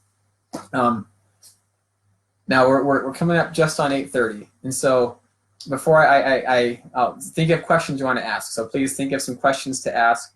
You can type them in now. But again, a lot of people will say this would have happened anyway. It was inevitable. And it's my opinion, again, I say opinion, but it's my opinion that I feel confident in asserting, backed up by 16 years worth of research and tens of thousands of pages of analyses and documents and primary accounts, including from within the Soviet Union itself. Well, their own Soviet officials have come out and admitted, KGB officials, Politburo officials, others who come out and say, yes, Ronald Reagan was the thorn in our side that bankrupted us and ended the Cold War. Mikhail Gorbachev at a dinner in 2002, when some European politicians began somewhat to speak derisively of Reagan and speak of him as a lightweight, Mikhail Gorbachev stood up and stopped him. And he says, you can't speak of Reagan that way. He was a much smarter man than you realize, and it was his power and conviction that brought the collapse to our country, So Mikhail Gorbachev did not come to power in March of 1985 wanting to initiate the reforms that he did. Some people think that they were planning that. Oh no, Mikhail Gorbachev didn't want to do perestroika and glasnost in 1985. He did them later because he had to, in response to the economic turmoil that the Reagan administration was wreaking in the Soviet Union and in their satellite countries. And so I absolutely believe that Reagan did fulfill his purpose. The divine plan, the DP, as they call it, came to pass. And when Gorbachev, not Reagan, was credited as Time's Man of the Decade for ending the Cold War, Reagan didn't complain. No one that knew him complained or were surprised that he didn't, because as said the plaque that was on his desk as president, there is no limit to what a man can do or where he can go if he doesn't mind who gets the credit. Reagan didn't need the credit of ending the Cold War. He didn't want the credit, because even if you tried to give it to him, he would just point up. And he'd say, oh no, it wasn't my effort, it was the effort of my Heavenly Father.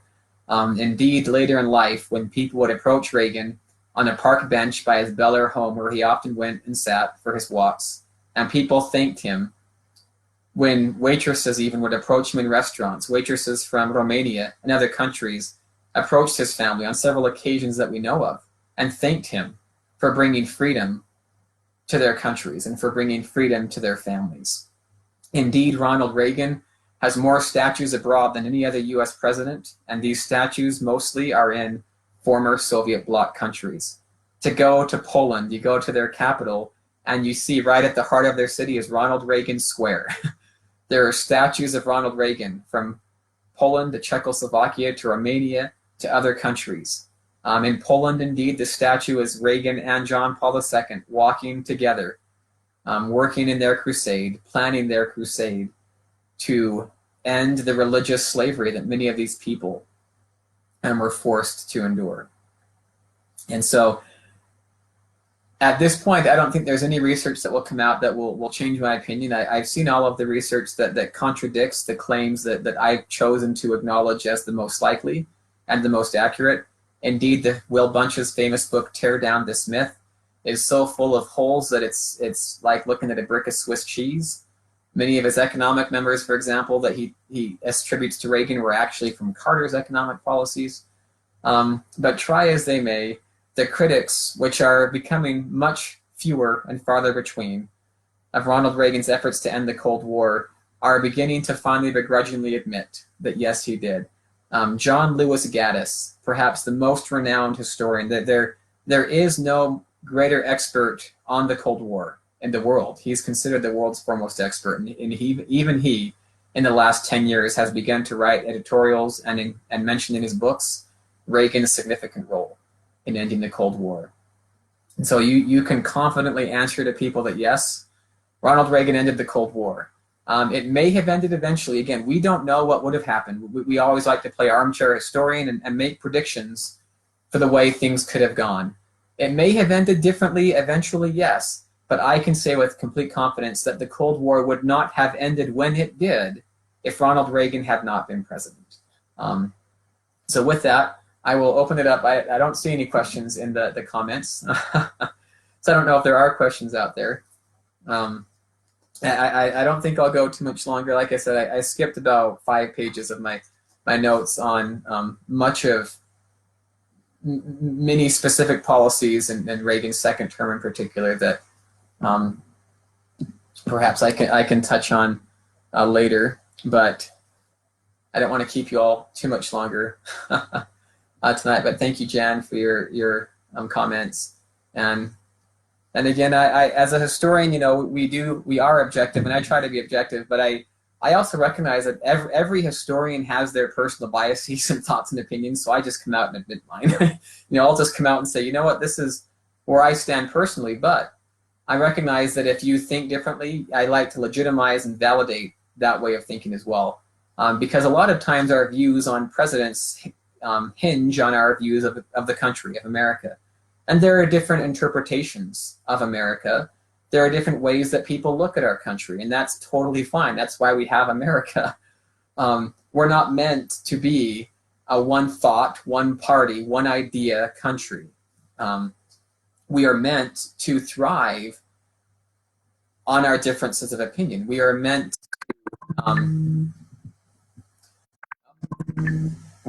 to be able to find significance in our differing opinions. And so when I teach my students, for example, in US government and economics, the highest compliment I guess they've paid me is when at some point they say, "Oh, we couldn't figure you out, Mr. Jensen. One day we thought you were totally supportive of this or totally supportive of that, and then the next class we thought, wait, is that really the way that he thinks?" You know, and it is hard to hide my love of Reagan, though. They all say, we do generally feel that you like Reagan because we pick up on that when virtually every class you have a quote from Ronald Reagan about some aspect of U.S. government. But that is a great compliment, and indeed I've actually engaged in debates against Reagan. I with my students, once they know at the end of the year how much I love Reagan, I say, well, okay, here is how you can see things from different perspectives. I will debate you against Ronald Reagan now. I will act as the devil's advocate and make some very legitimate points. And I often stump my students too, and they're like, I don't know, that's true. That is, you know, because every president, there are critical things I can say of every U.S. president. There's been no perfect president. But I choose to focus on the good over the bad. And also I like to focus a lot on character, not just policy. And when it comes to character, Reagan is one of, you know, he's up there. He again, one of the most honest and consistently principled presidents that we've had. Janice asks, actually, what president had the closest values to Reagan? And that's a great question.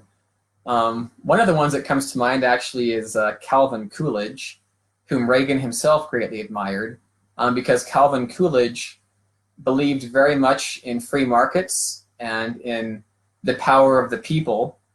So Calvin Coolidge is one. I think that Lincoln and Grant were very similar to Reagan in their value system as well.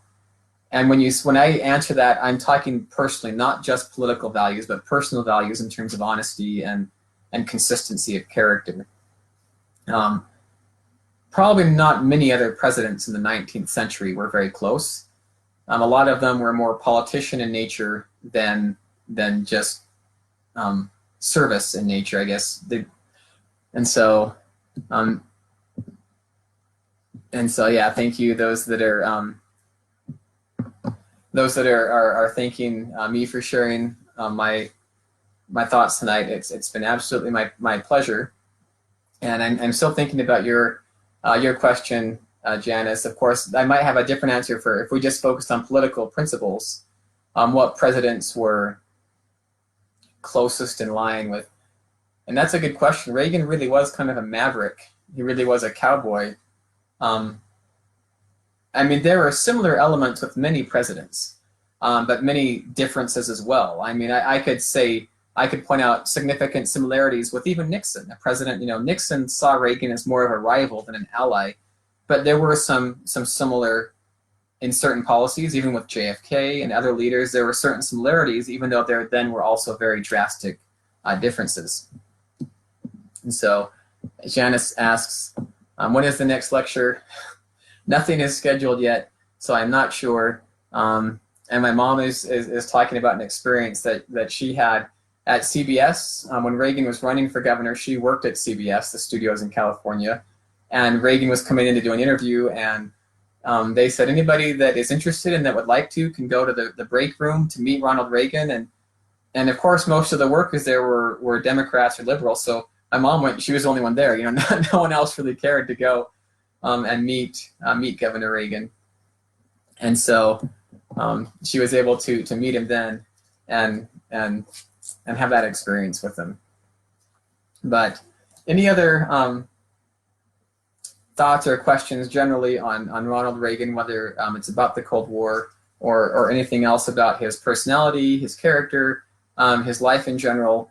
I'm happy to answer. If you could bring Reagan back for one term in the White House today, what do you think would be his next crusade during those 4 years? Well, that's a good question. Well, I think he would be utterly appalled at our deficits and the spending. Of course, Reagan was a staunch fiscal conservative, which people often think is an oxymoron because he did increase our defense budget significantly. They did run some significant budget deficits during his presidency, primarily because Democrats controlled Congress, and people often forget that Congress controls the purse, not the president. the president can submit proposals, and of course he can influence it, but bottom line is Congress controls the purse. And so he had to negotiate throughout his presidency, and essentially in order to get his defense spending, had to make many concessions on social and other spending that the Democrats wanted. So he did have some deficits, but he was always a firm believer in fiscal conservatism. So I think his next crusade might be an economic one to try to rein in our, I mean, how big is our deficit now? $25 trillion. And within the last 3 months, we've spent how many trillions of dollars? So I think he would be dramatically concerned at the economic state of the country. That would probably be his overriding concern. And in the present situation, I'm curious, and I think about this. I don't have a definitive answer, but how would he react to all of the, you know, the last 2 months, the shutdowns and different things, and a lot of the questions that have been asked about constitutional authority? I'm curious what his opinion would be on those, and I wish I knew what it was. I have, and it's hard for me to conclude what it might be, because then it just becomes me almost looking within his sayings for what validates my own opinions. It's really hard to come to a conclusion independent of the impact that my own thoughts for current situations would have on it. It's a lot easier to come to these conclusions for events from their past, right? That's why it's easy as a historian to wait 20 years and then you study an event, because things have simmered down, emotions have calmed down. When you're in the heart of an issue, it's a lot harder to come to those objective analysis. But I think his next crusade would be an economic one. I mean, militarily, and I'm trying to, because, you know, of course the Soviet Union doesn't exist anymore. ISIS has been essentially defeated.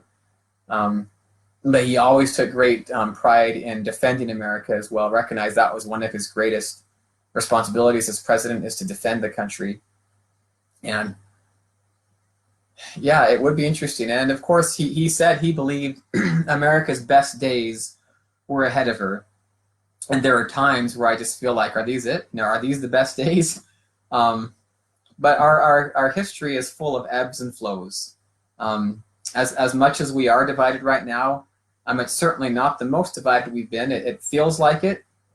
And in some ways, I don't know, perhaps it is. But we also fought a civil war in the 1860s, and I dare say that's probably the most divided we've ever been. But even after that, there were extreme divisions throughout the Gilded Age and even into the early 20th century.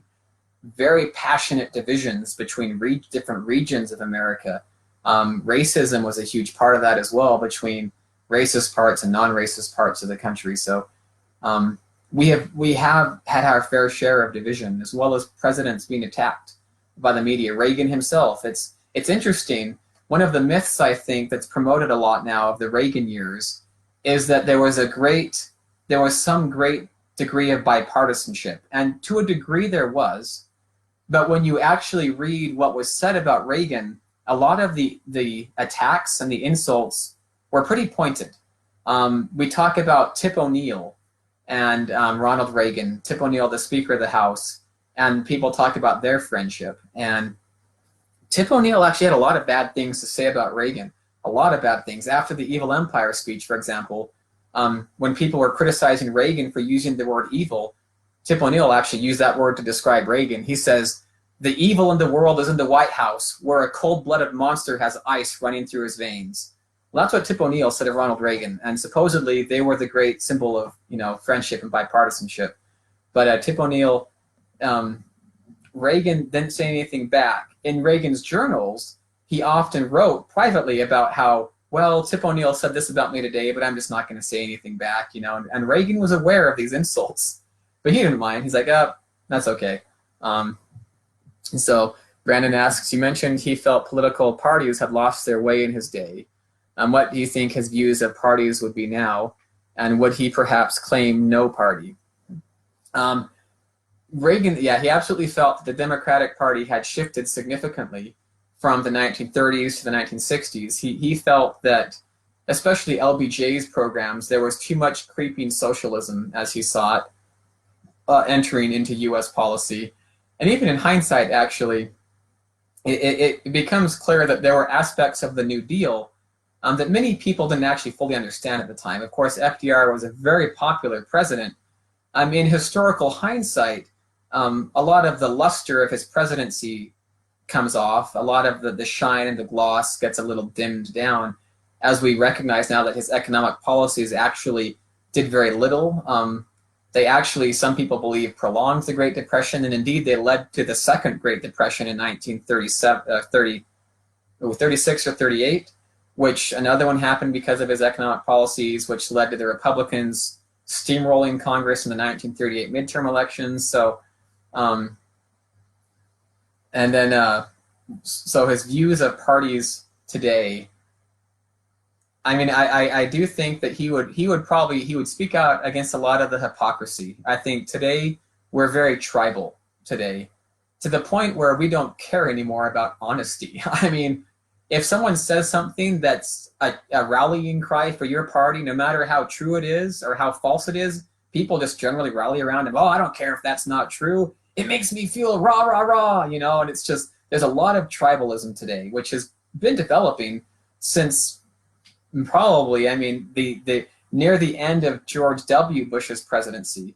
Beginning in kind of in 2006, I think, is when the tribalism really began to steamroll ahead. And so for the past, I'd say 15 years, the hypocrisy and the tribalism has grown so much. And Reagan would not be happy with that. Reagan believed that we should focus on what unites us. And Reagan very much believed that we often agree more than we realize. We just differ in how to get to our goals, right? And we go to the extremes when we judge people on the other side. And Reagan was not an extremist when it came to judging people. Now, it's interesting because Reagan did have a lot of radical ideas. He brought a degree of radicalism to the White House, but he didn't die on his own sword. Reagan was also pragmatic. He was a pragmatist, and he realized that you can try to get everything you want and die trying and get nothing, or you can negotiate and compromise and you can get what's the most important. You get 70% of that, and then you come back tomorrow for the extra 30, and then you fight for that and try to get it. And so Reagan, very much believed in that, and not dying on your own sword, which today it seems like a lot of people are willing to die on their own sword and make stands on issues that perhaps might not seem as critical. But there were things that Reagan would not bend on, of course, most of his defense policy. And so I think that's probably what he would think about us today. And would he perhaps claim no party? I still think he had a great historic view on parties. And I do believe he would still cling to the Republican Party because of what it was, what it stands for historically, and his degree of where he placed his values. He recognized the Democratic Party has had some significant shifts throughout history. Now, one of the narratives that's often taught, but that I disagree with, is that the Republican and Democratic parties switched at some point in history. The claim is often made, oh, well, if you look at the Democrats and Republicans of the 1800s, well, that's not how it is today. A Democrat in 1880 would be a Republican today, and vice versa. I don't see any reasoning for that view that's not just superficial. The arguments I see for that are full of holes. Again, going back to Ulysses S. Grant, he established the Republican Party in the 1870s as the pro-business party, the pro-economy party. Obviously some policies are just totally different today because we're in a different world, right? But when you look at a lot of the underlying principles with Ulysses S. Grant, and then later with Garfield or even McKinley, different things, it's generally been consistent. The Democratic Party has undergone significant shifts. Too, in the late 1900s, again with the Great Depression, a significant shift. World War II had a somewhat of an impact on him, but then, of course, the 1960s, Vietnam dramatically shifted. LBJ in Vietnam dramatically shifted the Democratic Party then as well. And that's probably the last significant shift in any party. Well, again, within the last 15, 20 years, I don't really know yet. I don't know how history will settle on the last 15, 20 years. And so I think he would still proudly claim to be a Republican. And he might But he also wasn't afraid to challenge Republicans, right? 1976, he challenged Gerald Ford as a president in his own party, which was also the last time we had a contested convention in U.S. political history. We haven't had any contested conventions since then. We won't this year. So who knows when the next one will be. But he, all the way to the convention, challenged Gerald Ford. And Ford had a hard time. I don't know if Ford ever fully forgave Reagan for that. Ford believed that he lost because of Reagan's attacks on the Helsinki Accords and détente. Of course, Ford also put his own foot in his mouth when, in the presidential debate, and the moderator asked a question to Gerald Ford. He says, about the Soviet domination of the peoples and the countries of Eastern Europe. And of course, the Helsinki Accords ensured that. The Helsinki Accords solidified those borders and said that we now acknowledge, yeah, the Soviets have control over these countries. And then, so he's asked that question, and then Gerald Ford responded, there is not now, and there never will be under my administration, any Soviet domination of Eastern Europe. And the moderator actually kind of laughed. He had this surprised look on his face, and he repeated back to President Ford. He says, do you mean to tell me that you're saying right now there's no Soviet domination of Eastern Europe? And which was, that might be when Ford lost the election too, because most people realize, wait, what? This is the president, and he doesn't recognize that there is Soviet domination in Eastern Europe. So I don't know if Reagan lost the election for him. Ford, but again, that's not to berate Ford. I have great respect for the character of Jerry Ford. He was a good man, and again, like every president, I can speak good and ill of every president, even Reagan. There are things I can criticize Reagan on. There are things that I can, there are presidents I don't think too highly of, but I can still find good things to say about them. There's good and bad about all the men that have served as president. And if I could ask him one question, what would it be? Ooh, that's a good question. If I could ask Ronald Reagan one question, man. Oh, let's see. It would probably be, well, I mean, one that comes to my mind is, generic questions are, what do you wish you had accomplished that you didn't? And Reagan actually answered that question, so I don't think I'd need to answer it. I mean, he wanted to get a line item veto, which eventually actually did pass in Congress, but then the Supreme Court struck it down as unconstitutional, which I'm like, because I like the line item veto, I think that's still a great idea, and I wish that Congress would just legally authorize that. He did want to make abortion more restrictive. He wasn't able to do that. He wanted to grant more religious freedom. He wanted to legally protect prayer in schools with the constitutional amendment that didn't get passed. Oh man, but if I could ask him any question, assuming, let's say I asked him in 1994 before his Alzheimer's kicked in. Oh, I got to think about that. I think I would want to ask him a question about when he was younger, whether maybe it was when he was a lifeguard on the Rock River. Maybe that would be it, because he worked when he was a lifeguard on the Rock River. He would work 5 to 7 days a week, 15 to 17-hour days, sitting up there. And I might ask him in his quiet moments when you were a lifeguard, in those quiet moments when the sun was setting and the sky was clear, the wind was calm, and the river brisk, what were the thoughts that ran through your head? When you had these moments of peace and tranquility and solitude as a young lifeguard, like what were you thinking? I don't know why, but I would love to ask him that question. Before he was president, just be like, in your moments of reflection as a lifeguard, what thoughts went through your head? Coincidentally, the very first time his name appeared in print in newspaper, let me grab the date, I believe it was August 1928. Let's see. And I think it is fitting.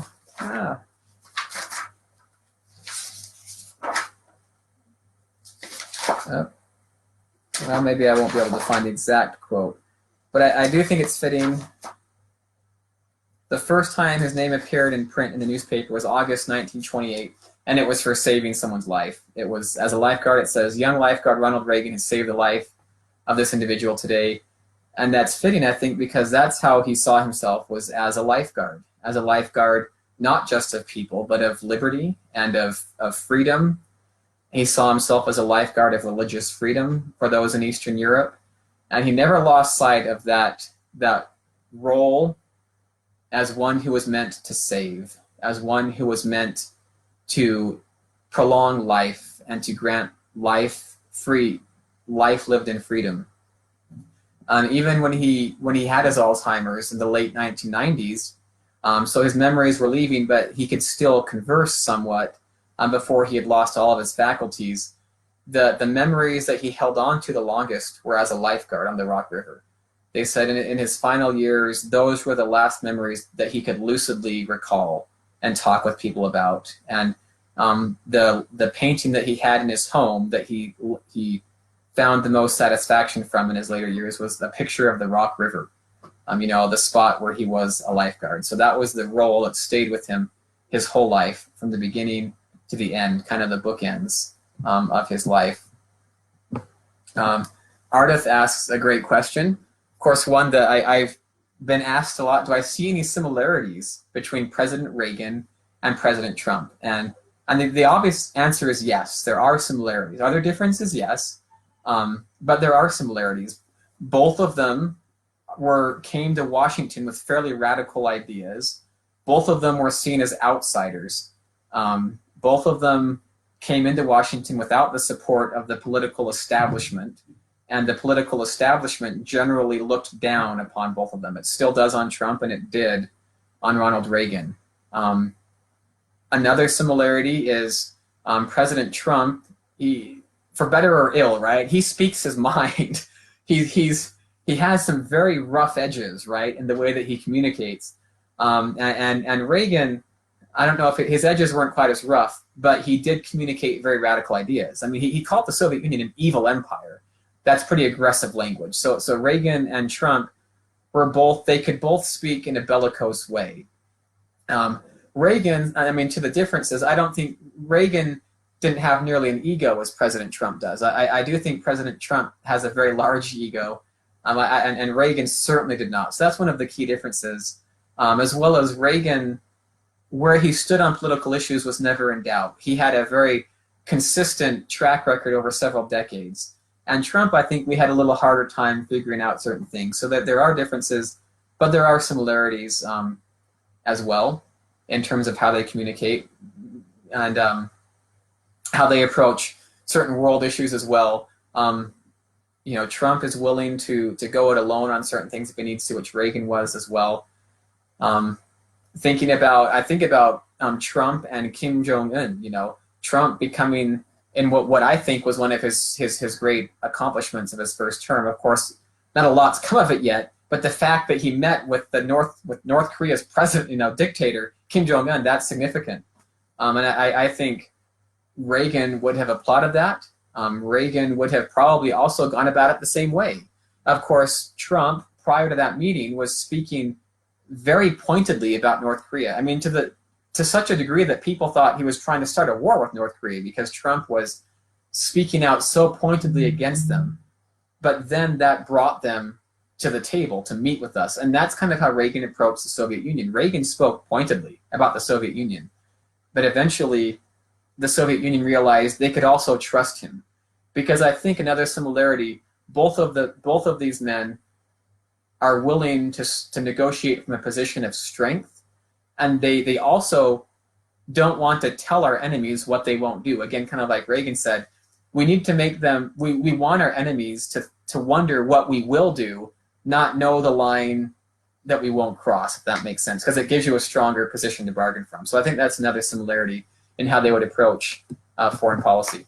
It's interesting, my friend John Harmer, who just passed recently, the one who knew Reagan very well for many years, I didn't get to ask him personally, unfortunately, but talking to his sons, I kind of gathered that John thought there were some significant similarities between Reagan and Trump as well, in the sense that some of the changes Trump was trying to bring about and stuff, but he didn't often talk about them. I got the impression that he he realized if he talked about them, people might immediately just attack him and judge him. So he, because that's unfortunately the environment that we're in today. If you speak one thing, oppose whatever it is, people just immediately attack you and jump down your throat, which makes me tired. I don't like doing that. So, but that's an excellent question, Ardith. Hopefully that gave you some insight into that. And another similarity, actually, it would be in how they approach their Supreme Court nominees. I actually think back to the Brett Kavanaugh hearings, a year and a half ago, and how partisan they were. And both of them endured similar experiences like that. Some of you may remember Robert Bjork, of course, 1987, August, September, October 1987. Ronald Reagan nominated Robert Bjork to the Supreme Court. Bjork was an originalist, which means he interprets the Constitution as it was written. He doesn't believe it should be interpreted in a progressive, modern way, but that you read it, you interpret it as the founders meant. And Robert Bjork was a great judge, and indeed many Democrats had supported Robert Bjork. They had pledged their support for him until, I can't remember what month it was, certain groups began to make accusations against him, and then all the Democrats changed. And that was actually the first time. Those Robert Bjork hearings were the first time where a Supreme Court nominee process was actually politicized. Prior to 1987, they were generally fairly bipartisan affairs. The president in power nominated someone, and regardless of political opinion, people looked at their judicial ability and they said, oh, okay, this person is judicially sound, I will nominate them. They didn't ask questions about how might you vote on this or what's your political activism point. They just looked at their record. And Robert Bjork was a very politicized nomination process, very similar to the Brett Kavanaugh hearings for different reasons, of course, but both of them were, I think, low points in the history of our senatorial chamber and the debate process. And the way that Trump handled that was similar to how Reagan handled it. So that's a similar experience. They both had, Neil Gorsuch, of course, didn't go through that, but that Brett Kavanaugh and Robert Bjork, I don't think there have been any two nominees in the history of our country for the Supreme Court that have gone through the hell that both of those were forced to go through, Robert Bjork and Brett Kavanaugh. Of course, we now have a verb from Robert Bjork. They call it Bjorking. They say if you're Bjorking someone, that means that you are baselessly attacking them for political or personal reasons without any basis in fact, because a lot of the arguments now against Robert Bjork were just purely politically motivated. And unfortunately, of course, he didn't join the Supreme Court. I think he would have been a great addition to the Supreme Court, because I am also an originalist. I believe in interpreting the Constitution the way that it was meant to be interpreted by our founding fathers. But and again, that goes back to me to the different ways of interpreting America, right? There are people that believe that we should legitimately interpret the Constitution in more modern ways and how it might have changed now. That's not my thinking, and so naturally I tend to align more with originalist trains of thought within our presidents and whatnot. But even the presidents that don't share that, I still admire them for certain things. And so I don't see any other questions. You're welcome, Karen. She says, thanks for another great night. Need to do another one or two on Reagan. And maybe I'll do one more focused on, a little bit more focused on Poland and some of the things that I wasn't able to touch on tonight. I could probably do an entire lecture just on Poland and John Paul II. I have, no, they're not here by me. I've got about 5 books just on that I actually haven't read yet. I have a lot of Reagan books. I have not gotten to all of them yet. Someday I will have read all 100. I have, 125 books on Reagan. But that's also including the books like this that are, again, this one's only primary sources. This is the one of the National Security Notes, where it's just transcripts. I do not plan on ever reading this book cover to cover. This is one of those reference books where when I'm reading books by other authors, a lot of times they'll reference the NSDDs. They'll say, oh, in NSDD 32 or in 75, this is what happened. And then I can flip open to that National Security Decision Directive. I can read it, and then I can gauge if I agree with their assessment. And in some cases, it's like, well, no, actually, if you read the whole document, that's actually not what it meant, which happens more often than you would actually realize with history books. There are historians out there that just trust that their readers aren't going to do that level of verification for their sources. There are a few in particular who are notorious for this, and yeah, I don't even honor them with the term historian. I just call them writers because they write more historical fiction than anything else, unfortunately. So I strive to be more objective, and sometimes I might achieve it with greater success, other times not so much. I'm sure there have been times, I know there have been times actually where in hindsight I've said things that I'm like, oh, that could have been more objective, you know, or I could have been more validating to the opposing view on that. But well, if there aren't, I mean, I'll ask for any other questions again. We are after 9 now though, so it is getting a little late. I'm trying to think if there's anything else from there is just a lot on Reagan. Well, yeah, I'm not even gonna, I mean, to show you even, and I didn't even talk on his address. Oh, I did mention his address at Westminster, that's right. They even have books on just speeches. Like here's a book that just came out called Reagan, and this entire book is just about one speech that Reagan gave. And so the impact that even just a single speech can have. This book looks at that speech, the drafting of that speech, the impact of that speech, the reactions of that speech. There's a book about 3 times this long for his speech in front of the Brandenburg Gate, his tear down this wall speech. There's an entire book just about that, and how many of these speeches that he drafted and wrote himself, or if he didn't, like the tear down this wall line, he put that in himself, and the State Department kept taking it out, and he kept putting it in, and they kept taking it out, and finally when he got up to deliver the speech, all the State Department officials were like, please don't say it, please don't say it, please don't say it. They didn't know if he would actually say it, and of course he did.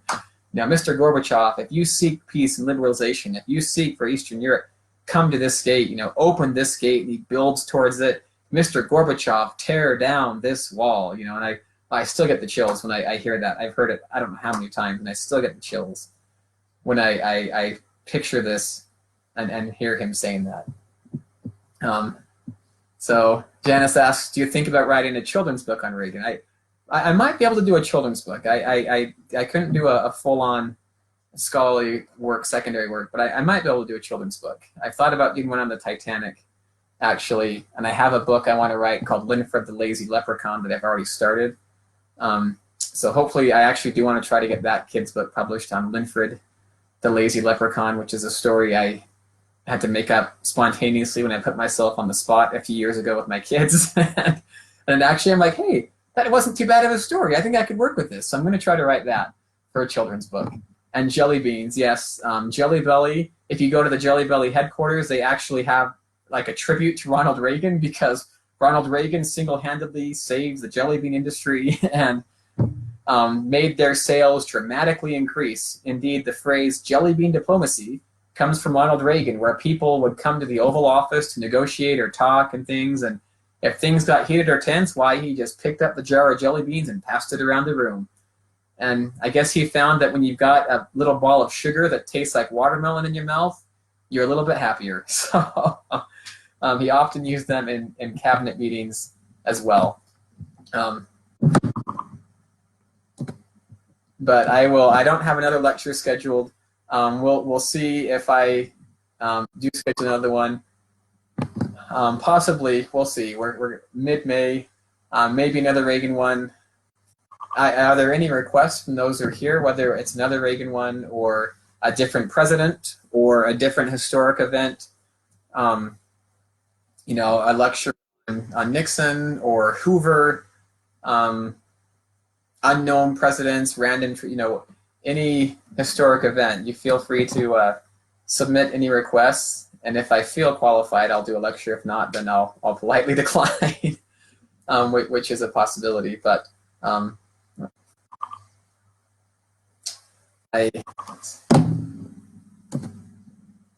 But with that, I will go ahead. I don't see any more questions coming in, so I'll end for tonight. And thank you, everyone, for sharing this evening with me and for your attention and your questions and comments and observations. I hope it wasn't too disjointed. I hope that a few things at least made some sense and were inspiring for you. And hopefully you have a better appreciation now for Ronald Reagan and his efforts to end the Cold War. And again, if people ask that question now, I hope you can confidently say yes. You can rely on my faith because, again, I couldn't share all of the knowledge I've gained, but I can share my assessments based on many years and thousands of pages of research, and I do have great confidence in making that assertion. So thank you again, and have a great Thursday night, and enjoy the upcoming weekend. Thanks again, everyone.